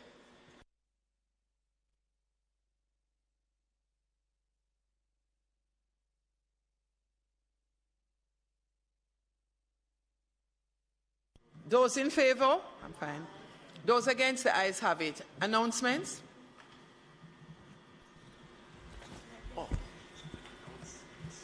Also laid on the table of the House today are copies of the report of the Standing Finance Committee of the whole House of Representatives, consisting of all members of the House, on the second supplementary estimates of expenditure for the financial year ending March 31, 2024, and the Jamaica Public Bodies estimates of revenue and expenditure for the year ending March 31, 2024.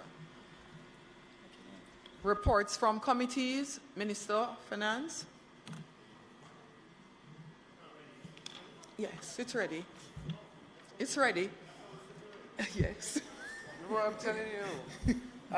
Madam Speaker, I must comment on the efficiency of the staff of the Houses of Parliament in having the report from the Standing Finance Committee ready in such an efficient manner. Absolutely. I have not experienced this before. Absolutely. And we have had no less than 15 supplementary budgets over the past several years, or even more. So kudos to you, but no, this standard is the standards we expect going forward. As long as you don't have any amendments. Yes. So, Madam Speaker, I beg to lay on the table of the House a copy of the report of the Standing Finance Committee of the whole House of Representatives, consisting of all members of the House, on the second supplementary estimates of expenditure for the financial year 2023-24 and the Jamaica Public Body's first supplementary of revenue expenditure for the year ending March 2024. Thank you. Minister, you may continue to stand. Notices of motions given orally. Madam Speaker, I beg to give notice that at the next meeting of the House, I'll move, be it resolved that the report of the Standing Finance Committee of the whole House of Representatives, consisting of all members of the House, on the second supplementary estimates of expenditure for the financial year 2023-24 and the Jamaica Public Body's first supplementary revenue and expenditure for the year ending March 2024, which were laid on the table of the House on the 19th day of July 2023, be adopted. Madam Speaker, I further beg to give notice that at a later stage today, I'll move for the suspension of the standing orders to enable me to take this motion. Public business. Minister, just continue. Let's plow through. Madam Speaker, I now move for the suspension of the standing orders to enable me to take the motion, notice of which I gave earlier. Those in favour? Those against? The ayes have it. Minister? Madam Speaker, in this process, we are now passing or we will shortly vote to pass the second supplementary estimates of expenditure, which arise on the need to primarily to move funds from the contingency account into the ministries, departments, and agencies to make sure that the second year of the compensation restructure can be paid. This represents, as I mentioned in my opening statement, only a partial distribution. There are some other MDAs for whom we're still dialoguing to ensure the accuracy in the calculations for the second year payments. Madam Speaker, it today could be either the penultimate or the last sitting of the House before the summer recess. And we know that at this time, the overhang of the inflation pressures, though the point-to-point inflation rate for the past 3 months has dipped to the levels of about 6%, we know that the effect of the double-digit inflation of last year is still being felt by the population. And we know and anticipate that as Jamaicans send their children back to school in September, those pressures could result in difficulties experienced by some families. As such, Madam Speaker, the Government of Jamaica will be making available to the Constituency Development Fund an amount that will allow each constituency to make available to its constituents $3 million for back-to-school initiatives. Madam Speaker, that $3 million for back-to-school initiatives per constituency can only be used for book vouchers and for tuition support. And not uniform, book vouchers and tuition support for which you can get an invoice and so on, right? And, you know, at this time, Madam Speaker, it's coming together to ensure that there's a little support to help our kids going back to school. Madam Speaker, in addition, the Emancipendence holidays are upon us, and I know last year the initiative to ensure that across the length and breadth of Jamaica, Jamaicans had the opportunity to participate in those celebrations at the local level, in their communities. That went down very well. Not everybody can make it to the National Stadium for the wonderful event put on by the Minister of Culture. And therefore, Madam Speaker, through the Constituency Development Fund, we'll be making available $1 million per constituency for events in celebration of Jamaica's independence, as well as efforts to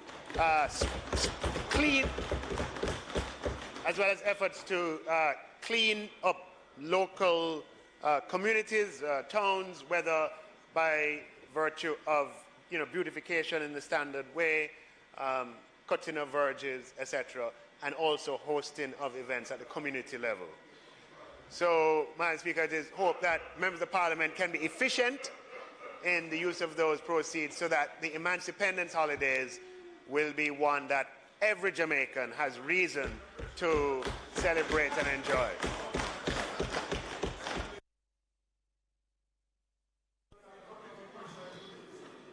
Thank you, Minister. It would be wonderful to move that the Minister,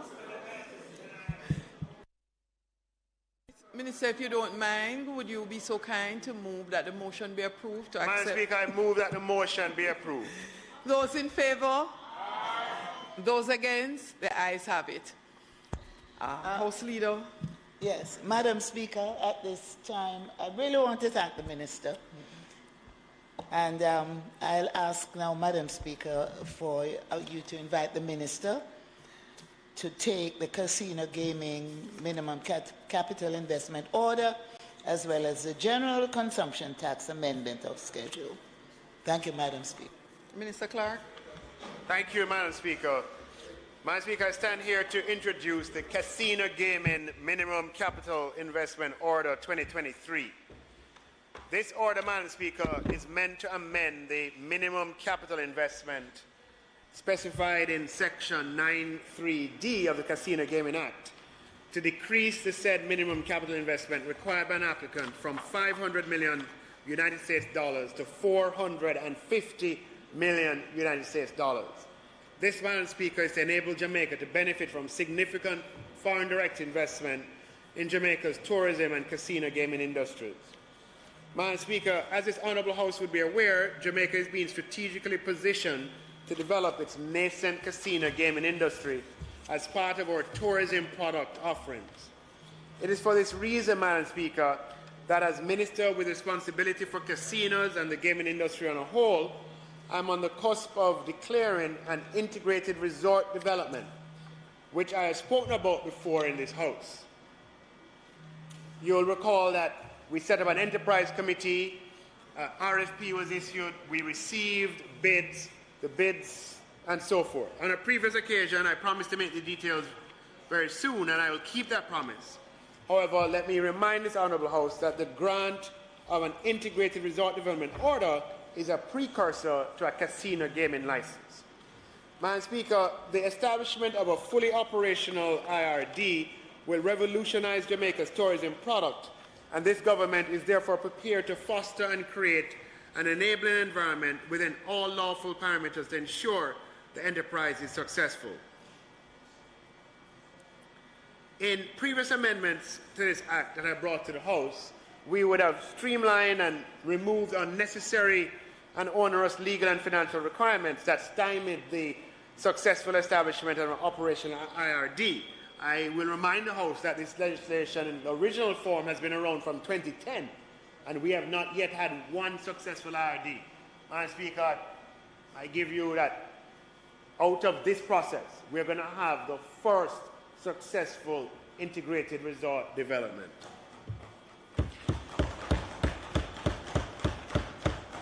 So, just coming here today to a slight alteration to move the minimum $500 million US dollars, the minimum that the IRD developer needs to invest was set at $500 million, and this order just changes it to $450 million.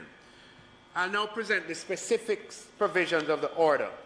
The enacting provision sets out the authority under which the minister responsible for finance is empowered to make an order amending the minimum capital investment which is specified at Section 9, subsection 6 of the Act. Paragraph 1 sets out the name of the order and provides that the order is to be read and construed as one with the Casino Gaming Act.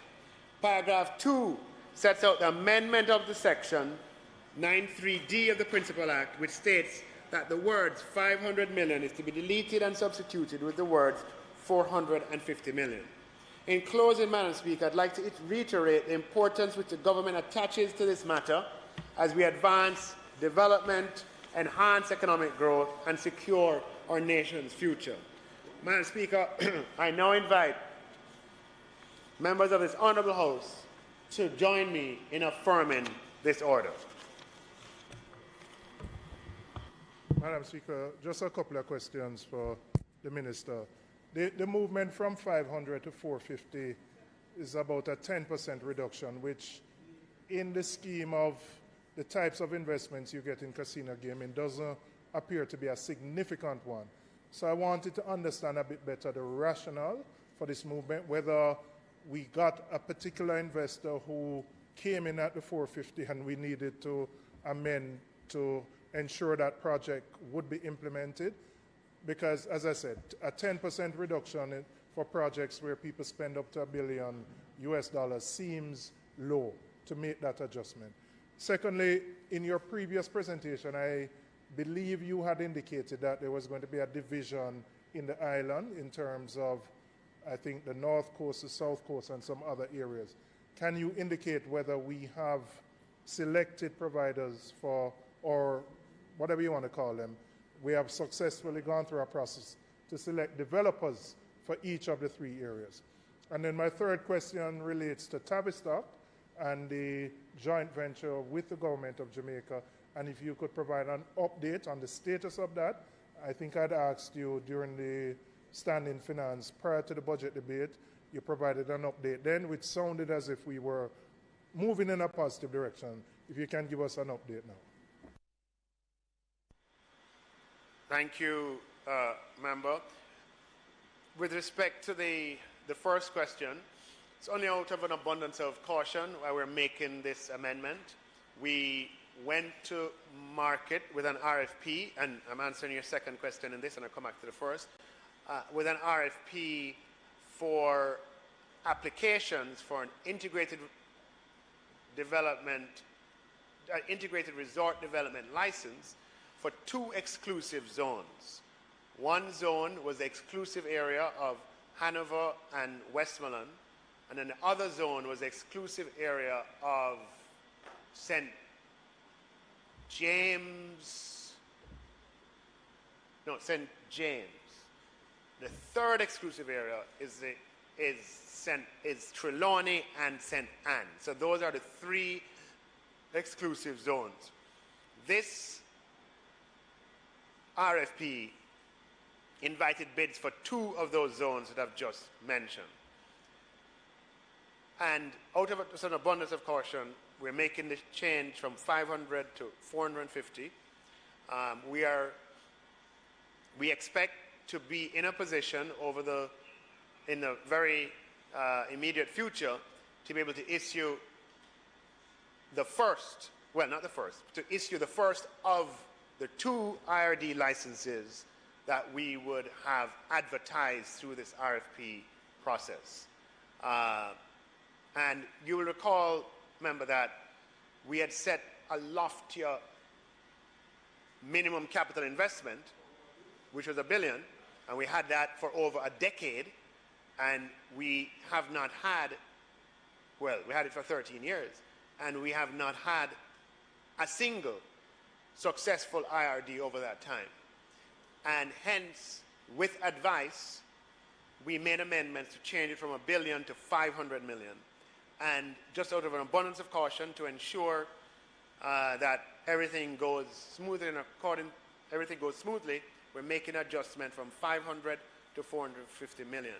The first IRD license that we will give, we expect the investment to be quite a bit over 500 million across 2 phases. But again, the amendments that we put in place are very, sharp and precise, and we want to just make sure that it's against the backdrop that we haven't had a successful investment. We want to make sure that this next one that we award is successful and is completed and goes the full stage to applying for a casino gaming license. With respect to the third question, the third exclusive territory is St. Anne and Trelawney, and the Harmony Cove development has exclusive, we intend to provide the exclusive IRD status to Harmony Cove for those 2 parishes. The government has had a joint venture with Tavistock in respect of Harmony Cove for the better part of nearly 20 years. And at a certain point in that time period, tax concessions would have been given in a completely different era and set of circumstances, but concessions that we intend to honor, but honor in a way that's consistent with the economic framework today. And our intention is to do it but at the same time as the tabling of a large-scale Pioneer and Industry Act that's revised, that allows other entities that are making large investments to avail themselves of the kind of incentives that large and pioneer industries we believe are fitting for them. The update, Member, is that there's been significant progress between the government-appointed Harmonization Board and Tavistock about signing a definitive joint venture agreement that replaces all agreements. and that is modernized for the current time period. We made substantial progress. We're moving in that direction, and it's just a matter of finalizing it. A gate is certainly the tabling of the LPPIA legislation, and for that, I depend on, cooperation, the Large-Scale Pioneer and Industry Act. Because what we want to do, we don't want to do it the way it was done. Certainly me as Minister of Finance, making every effort to adopt a transparent process in fiscal and monetary matters. I've been about deepening fiscal transparency, certainly with the establishment of Independent Fiscal Commission, with making detailed investments and capital investments available online on the website, putting in a transparent process for the appointment of directors to public body boards, and the list goes on. When it comes to tax concessions of this nature, we want to put in a transparent process as well, while recognizing what was already granted to harmonization. So what we don't want is when we cement or re-express that agreement with harmonization, with tax concessions, that we have people knocking on the door saying, hey, can I get something like that as well? What we want to put in place is a transparent mechanism that says, if you meet these criteria, then you are eligible for consideration for tax benefits that go beyond the existing incentive provisions in legislation. And the crystallization of the new joint venture agreement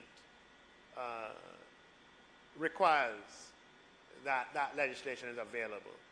And what we would do is at the same time that we re-express those concessions to the Harmony Cove Development Project, we would table legislation that makes similar kinds of concessions available to investors who are investing in large-scale projects and projects of a pioneering nature. And that's how we want to approach it, and hence why it's taking a bit of time. Just one follow-up. So in essence, we've gone to market for 2 of the zones because one is already there. Can one developer apply in 2 zones? It's just one per zone, and there couldn't be commonality in terms of the ownership of the company that would apply in both zones. No. Okay. Minister, in answering the question, I would ask kindly that after you answer the question, you go right into moving the motion so that we can approve. Yeah, each zone is to be operated by an independent entity. So the expectation is that the 3 entities will be different entities. Now, we don't have, our merger laws are not at the level where people merge or so on. That's a different thing. But certainly at a ward, there are 3 different entities. Madam Speaker, I ask that the motion be approved. The question is that the motion be approved. Those in favour? Those against? The ayes have it. The next and very short tabling of the General Consumption Tax Amendment. Scheduled Minister Clark. Thank you, Madam Speaker. I rise to introduce the General Consumption Tax Amendment of Schedules Order 2023 and its resolution, which makes effective certain revenue measures that were introduced earlier this year. Madam Speaker, as I mentioned during the budget debate, these measures are aimed at creating an enabling fiscal environment to provide support to various sectors building on Jamaica's strong recovery from the COVID-19 pandemic. The measures which form the substance of this order are 3-fold. The first, Madam Speaker, is a measure aimed at bringing equity and coherence to the second-hand sale sector with respect to motor vehicles.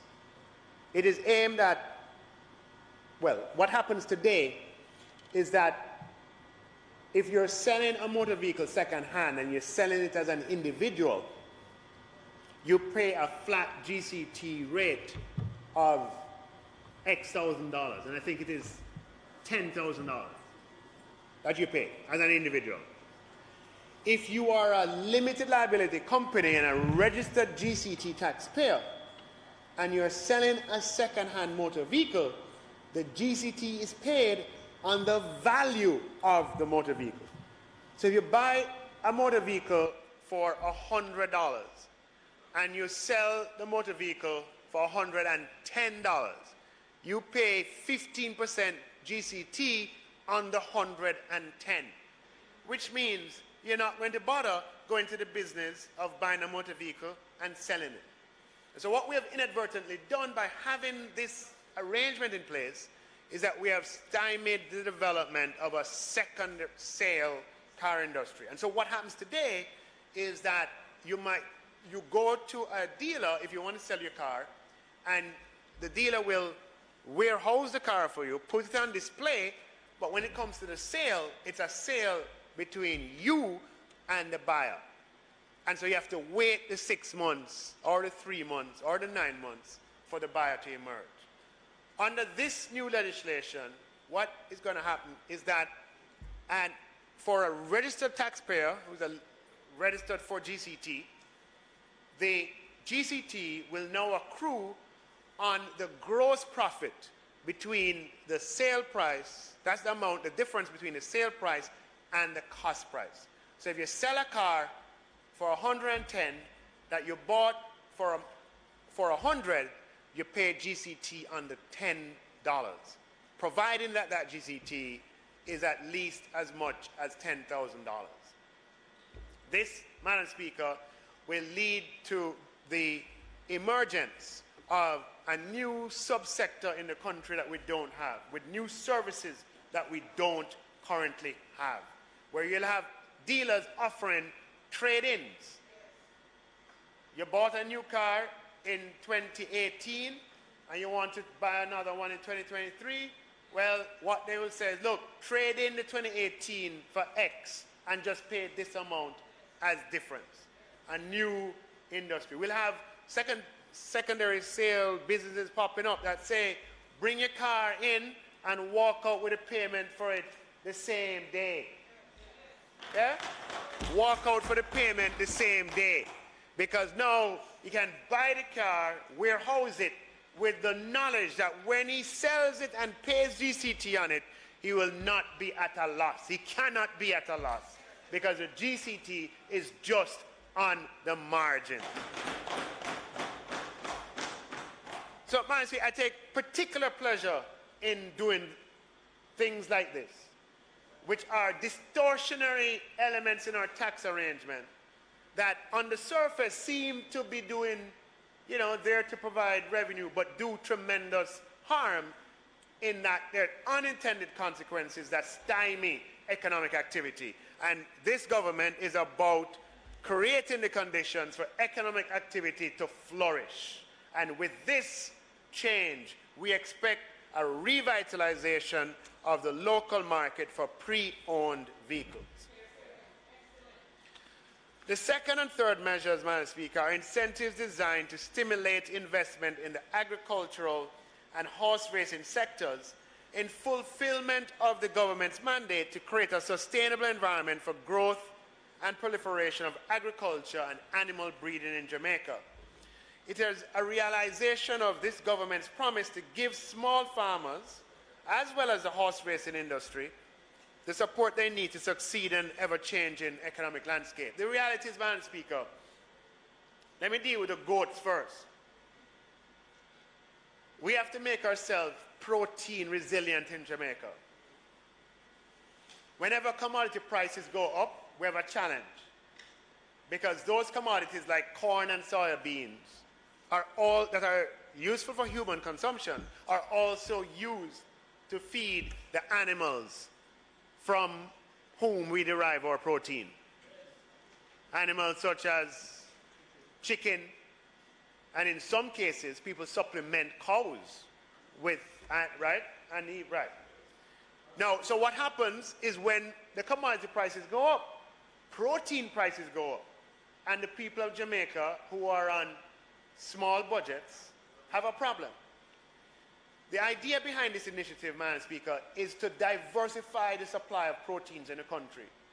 And a good source of protein is goat. Indeed, curry goat is a favored source of protein in Jamaica. And some of us here, I know, really love a curry goat. No, but you'd have to put your hand up. Now, the challenge that we have, the challenge, and I know some people step up to the front once we start talking about curry goat, but the challenge that we have is that the supply of breeding stock of goats has been depleted. And so we're not in a self-sufficient position to be producing our own goats and growing the stock over time. And a big hindrance to that is that there's GCT applied when you import the goat. So we have a system where we need the goats to make our economy more resilient, but it is not cost effective to import new stock of goats because of the price that we're going to put on it. So we are making this provision, and it does not have to be a permanent one, but certainly one designed to restock the breeding stock of goats in the country. And the local goat farmers, I believe, have made representations to the Ministry of Agriculture that we can expect to see an importation of thousands of goats once this measure is passed. You import thousands of goats, what it means is that farming in local communities, goat farming becomes more viable, we have more sustenance in rural communities, and we have the beginnings of a revitalized industry from which we can have a reliable supply of protein. So I'm very happy, Madam Speaker, to be putting this one through.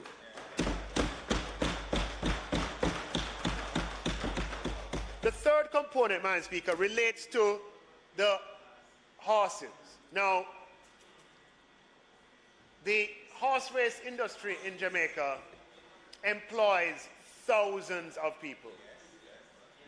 We have persons who turn up on race day in the form of the jockeys and the grooms and the attendants and so on. And we also have the persons who attend to the horses while they're being grown. And the challenge that we now face in the horse industry is that we have run out of reliable breeding stock.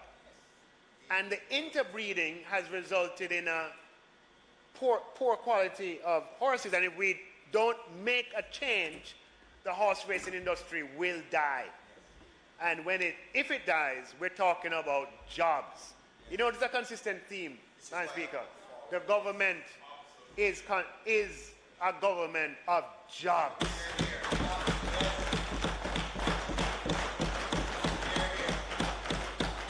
And we're not going to wait until something happens with a job to do something.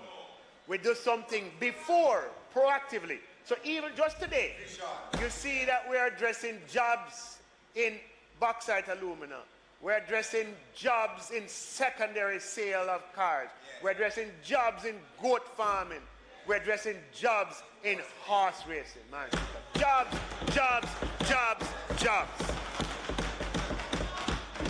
So the idea here, Madam Speaker, is to have a regime that can incentivize the revitalization of the horse sector by making it more attractive for persons to import horses so that we can improve the local stock and the industry can grow from strength to strength. And there are some of us here who represent communities who depend on this industry, Madam Speaker.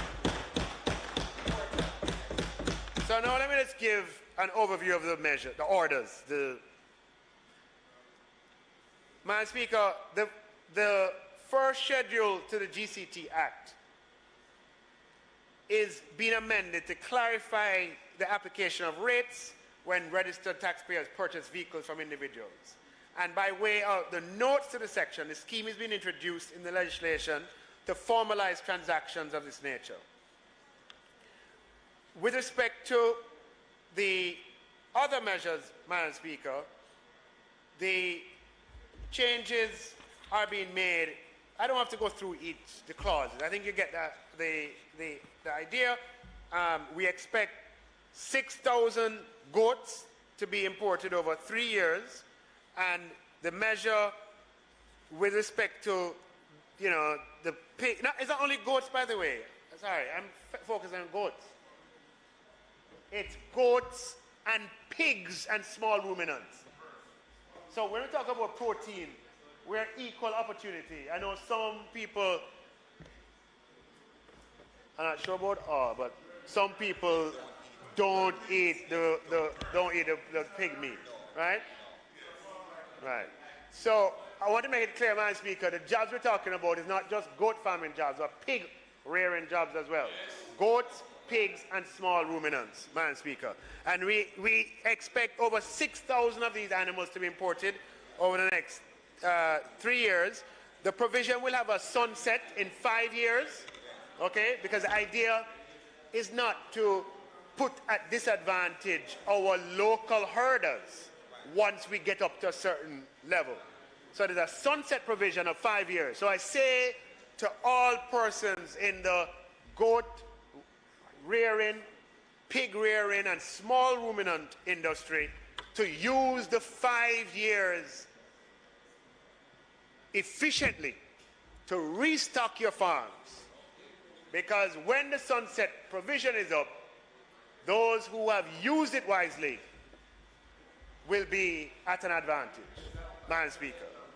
So now, Madam Speaker, I am very happy about these 3 measures, which are focused on jobs, jobs, and jobs. And I now invite members of this honorable House to approve this order to amend the schedule of general consumption tax so as to implement a general consumption tax on the second sale of motor vehicles, as well as to eliminate, in the manner described, as well as to eliminate the general consumption tax on the importation of live horses, small ruminants, and pigs. May it please you, Madam Speaker. Just one question, Minister, in relation to the cars. My colleague will deal with the agricultural things. The intention to, I support the intention and the desire to cultivate a new industry. My question would be, do you believe it is going to burden TAJ in terms of the determination of the GCT that is owed? Because the GCT is now going to be the difference between the cost and the selling price, which would require, in our environment, some amount of monitoring and policing to ensure that you collect what you're supposed to. And so my question would be, there's always a balance between the potential growth in the industry and the additional resources that are going to be required to ensure the government gets what it should be getting, given the nature of informality in our country. So, Madam Speaker, the measure is intended to introduce greater formality in the sector. I mean, the question is a very good question. In that, what happens now is that cars trade secondhand, but they trade in a manner that's very inefficient. You are correct that, like in other matters that are similar to this, there's an opportunity for persons to probably misrepresent what they paid. Customers who sell to dealers will expect that they will be required to make sure invoices are presented. And, TAJ will just have to do its work, and I'm sure there'll be an audit here or there that makes sure that dealers are operating above board in how they report on the cost of the vehicles that they purchase. But the fact that human nature can fail is certainly not a reason to not provide an environment where this, yes, well, I know you support it, but TAJ will definitely have to get, have the resources to make sure that they keep, the industry within scope. So, Madam Speaker, permission to speak from a seat other than my own. Minister, the question is in relation to importation of goods. First one is, if there is a limitation on the age of these goods, because what we don't want is for farmers to see this as a loophole, where they no longer have to be spending time raising goats, but buy the goats cheaper overseas, bring them in, no GCT, and then pass them on to the consumers. So that's something that we must consider. So I believe we have to be clear and ensure that there's an age limit. If there's goats, it can't be any goats that are so mature. I know it's live goats, and that's the point. Because we have a bigger problem, which is predatory larceny. And though we might want to say, yes, them bringing in goats will improve the farming activities, the predatory larceny is what is really causing a problem with goats in this country. And most of the goats produced here are really passed on to our neighbor, which is Haiti, and exchanged for guns. That is the reality of the situation. So we have to be careful about how we think through these things. Also, pigs, swine flu, African swine flu is a serious issue. I don't know if that we have thought through that as well in terms of the importation of live pigs and the likely impact it may have on our local pig stock, because many times, we don't really have a problem with pigs in Jamaica, because a lot of times our farmers have to be culling to it because they can't even afford the feeds to feed these pigs. So, I mean, we have to be careful in terms of how we roll out programs like these, because it might sound good on paper, but in reality, it might very well hurt the industry. Thank you, member. Risk is a part of life, and there's no doubt that there is a risk with every measure or step that we take. But, we have to be courageous to do what is right by the industry and work to minimize the risk. But the point that you made is a good point, and it's the reason why we are establishing a 5-year period for this. And when 5 years come and the GCT goes back upon pigs and goats and ruminants, I hope I'll have your support. I'm being a little presumptive there. But, but I hope it will have your support, right? Because the truth is that it's not something that we want indefinitely, because if we have it indefinitely, then what will happen is that persons who are invested in producing animal meat in the country will experience unfair competition from abroad. The purpose of this is to restock the supply, and it comes at the request of the farmers themselves. So this is not something that the government is doing in isolation. The farmers in these specific sectors, goats and pigs and small ruminants, are requesting this provision because of the dire state of the breeding stock. Yeah, but it's a temporary measure, and I know the veterinary department normally errs on the right side, and sometimes there's complaint that they're too strict in terms of importing of foreign animals. So I know that they go the extra mile to protect us from foreign-born illnesses and viruses. But points are taken. I hope my responses suffice. Thanks, Minister. Madam Speaker, I ask that the motion be approved. The question is that the motion be approved. Those in favour? Those against, the ayes have it. House Leader. Thank you, Madam Speaker. Want to thank all the members who participated today. Please continue your conversation outside. Minister Clark, we were very quiet and listened to you. House Leader is on her feet. Thank you, Madam Speaker. I want to thank all the members who participated today. And, Madam Speaker, it is not contemplated for us to do any further business today. I therefore ask that the House adjourns for a date to be fixed. However, Madam Speaker, I'm just putting members on notice that we could meet on Tuesday. But we are officially adjourning for a date to be fixed. Thank you, House Leader. Thank the you, question Madam. is that the House do now adjourn for a date to be fixed. Those in favour? Those against? The ayes have it. This Honourable House now stands adjourned.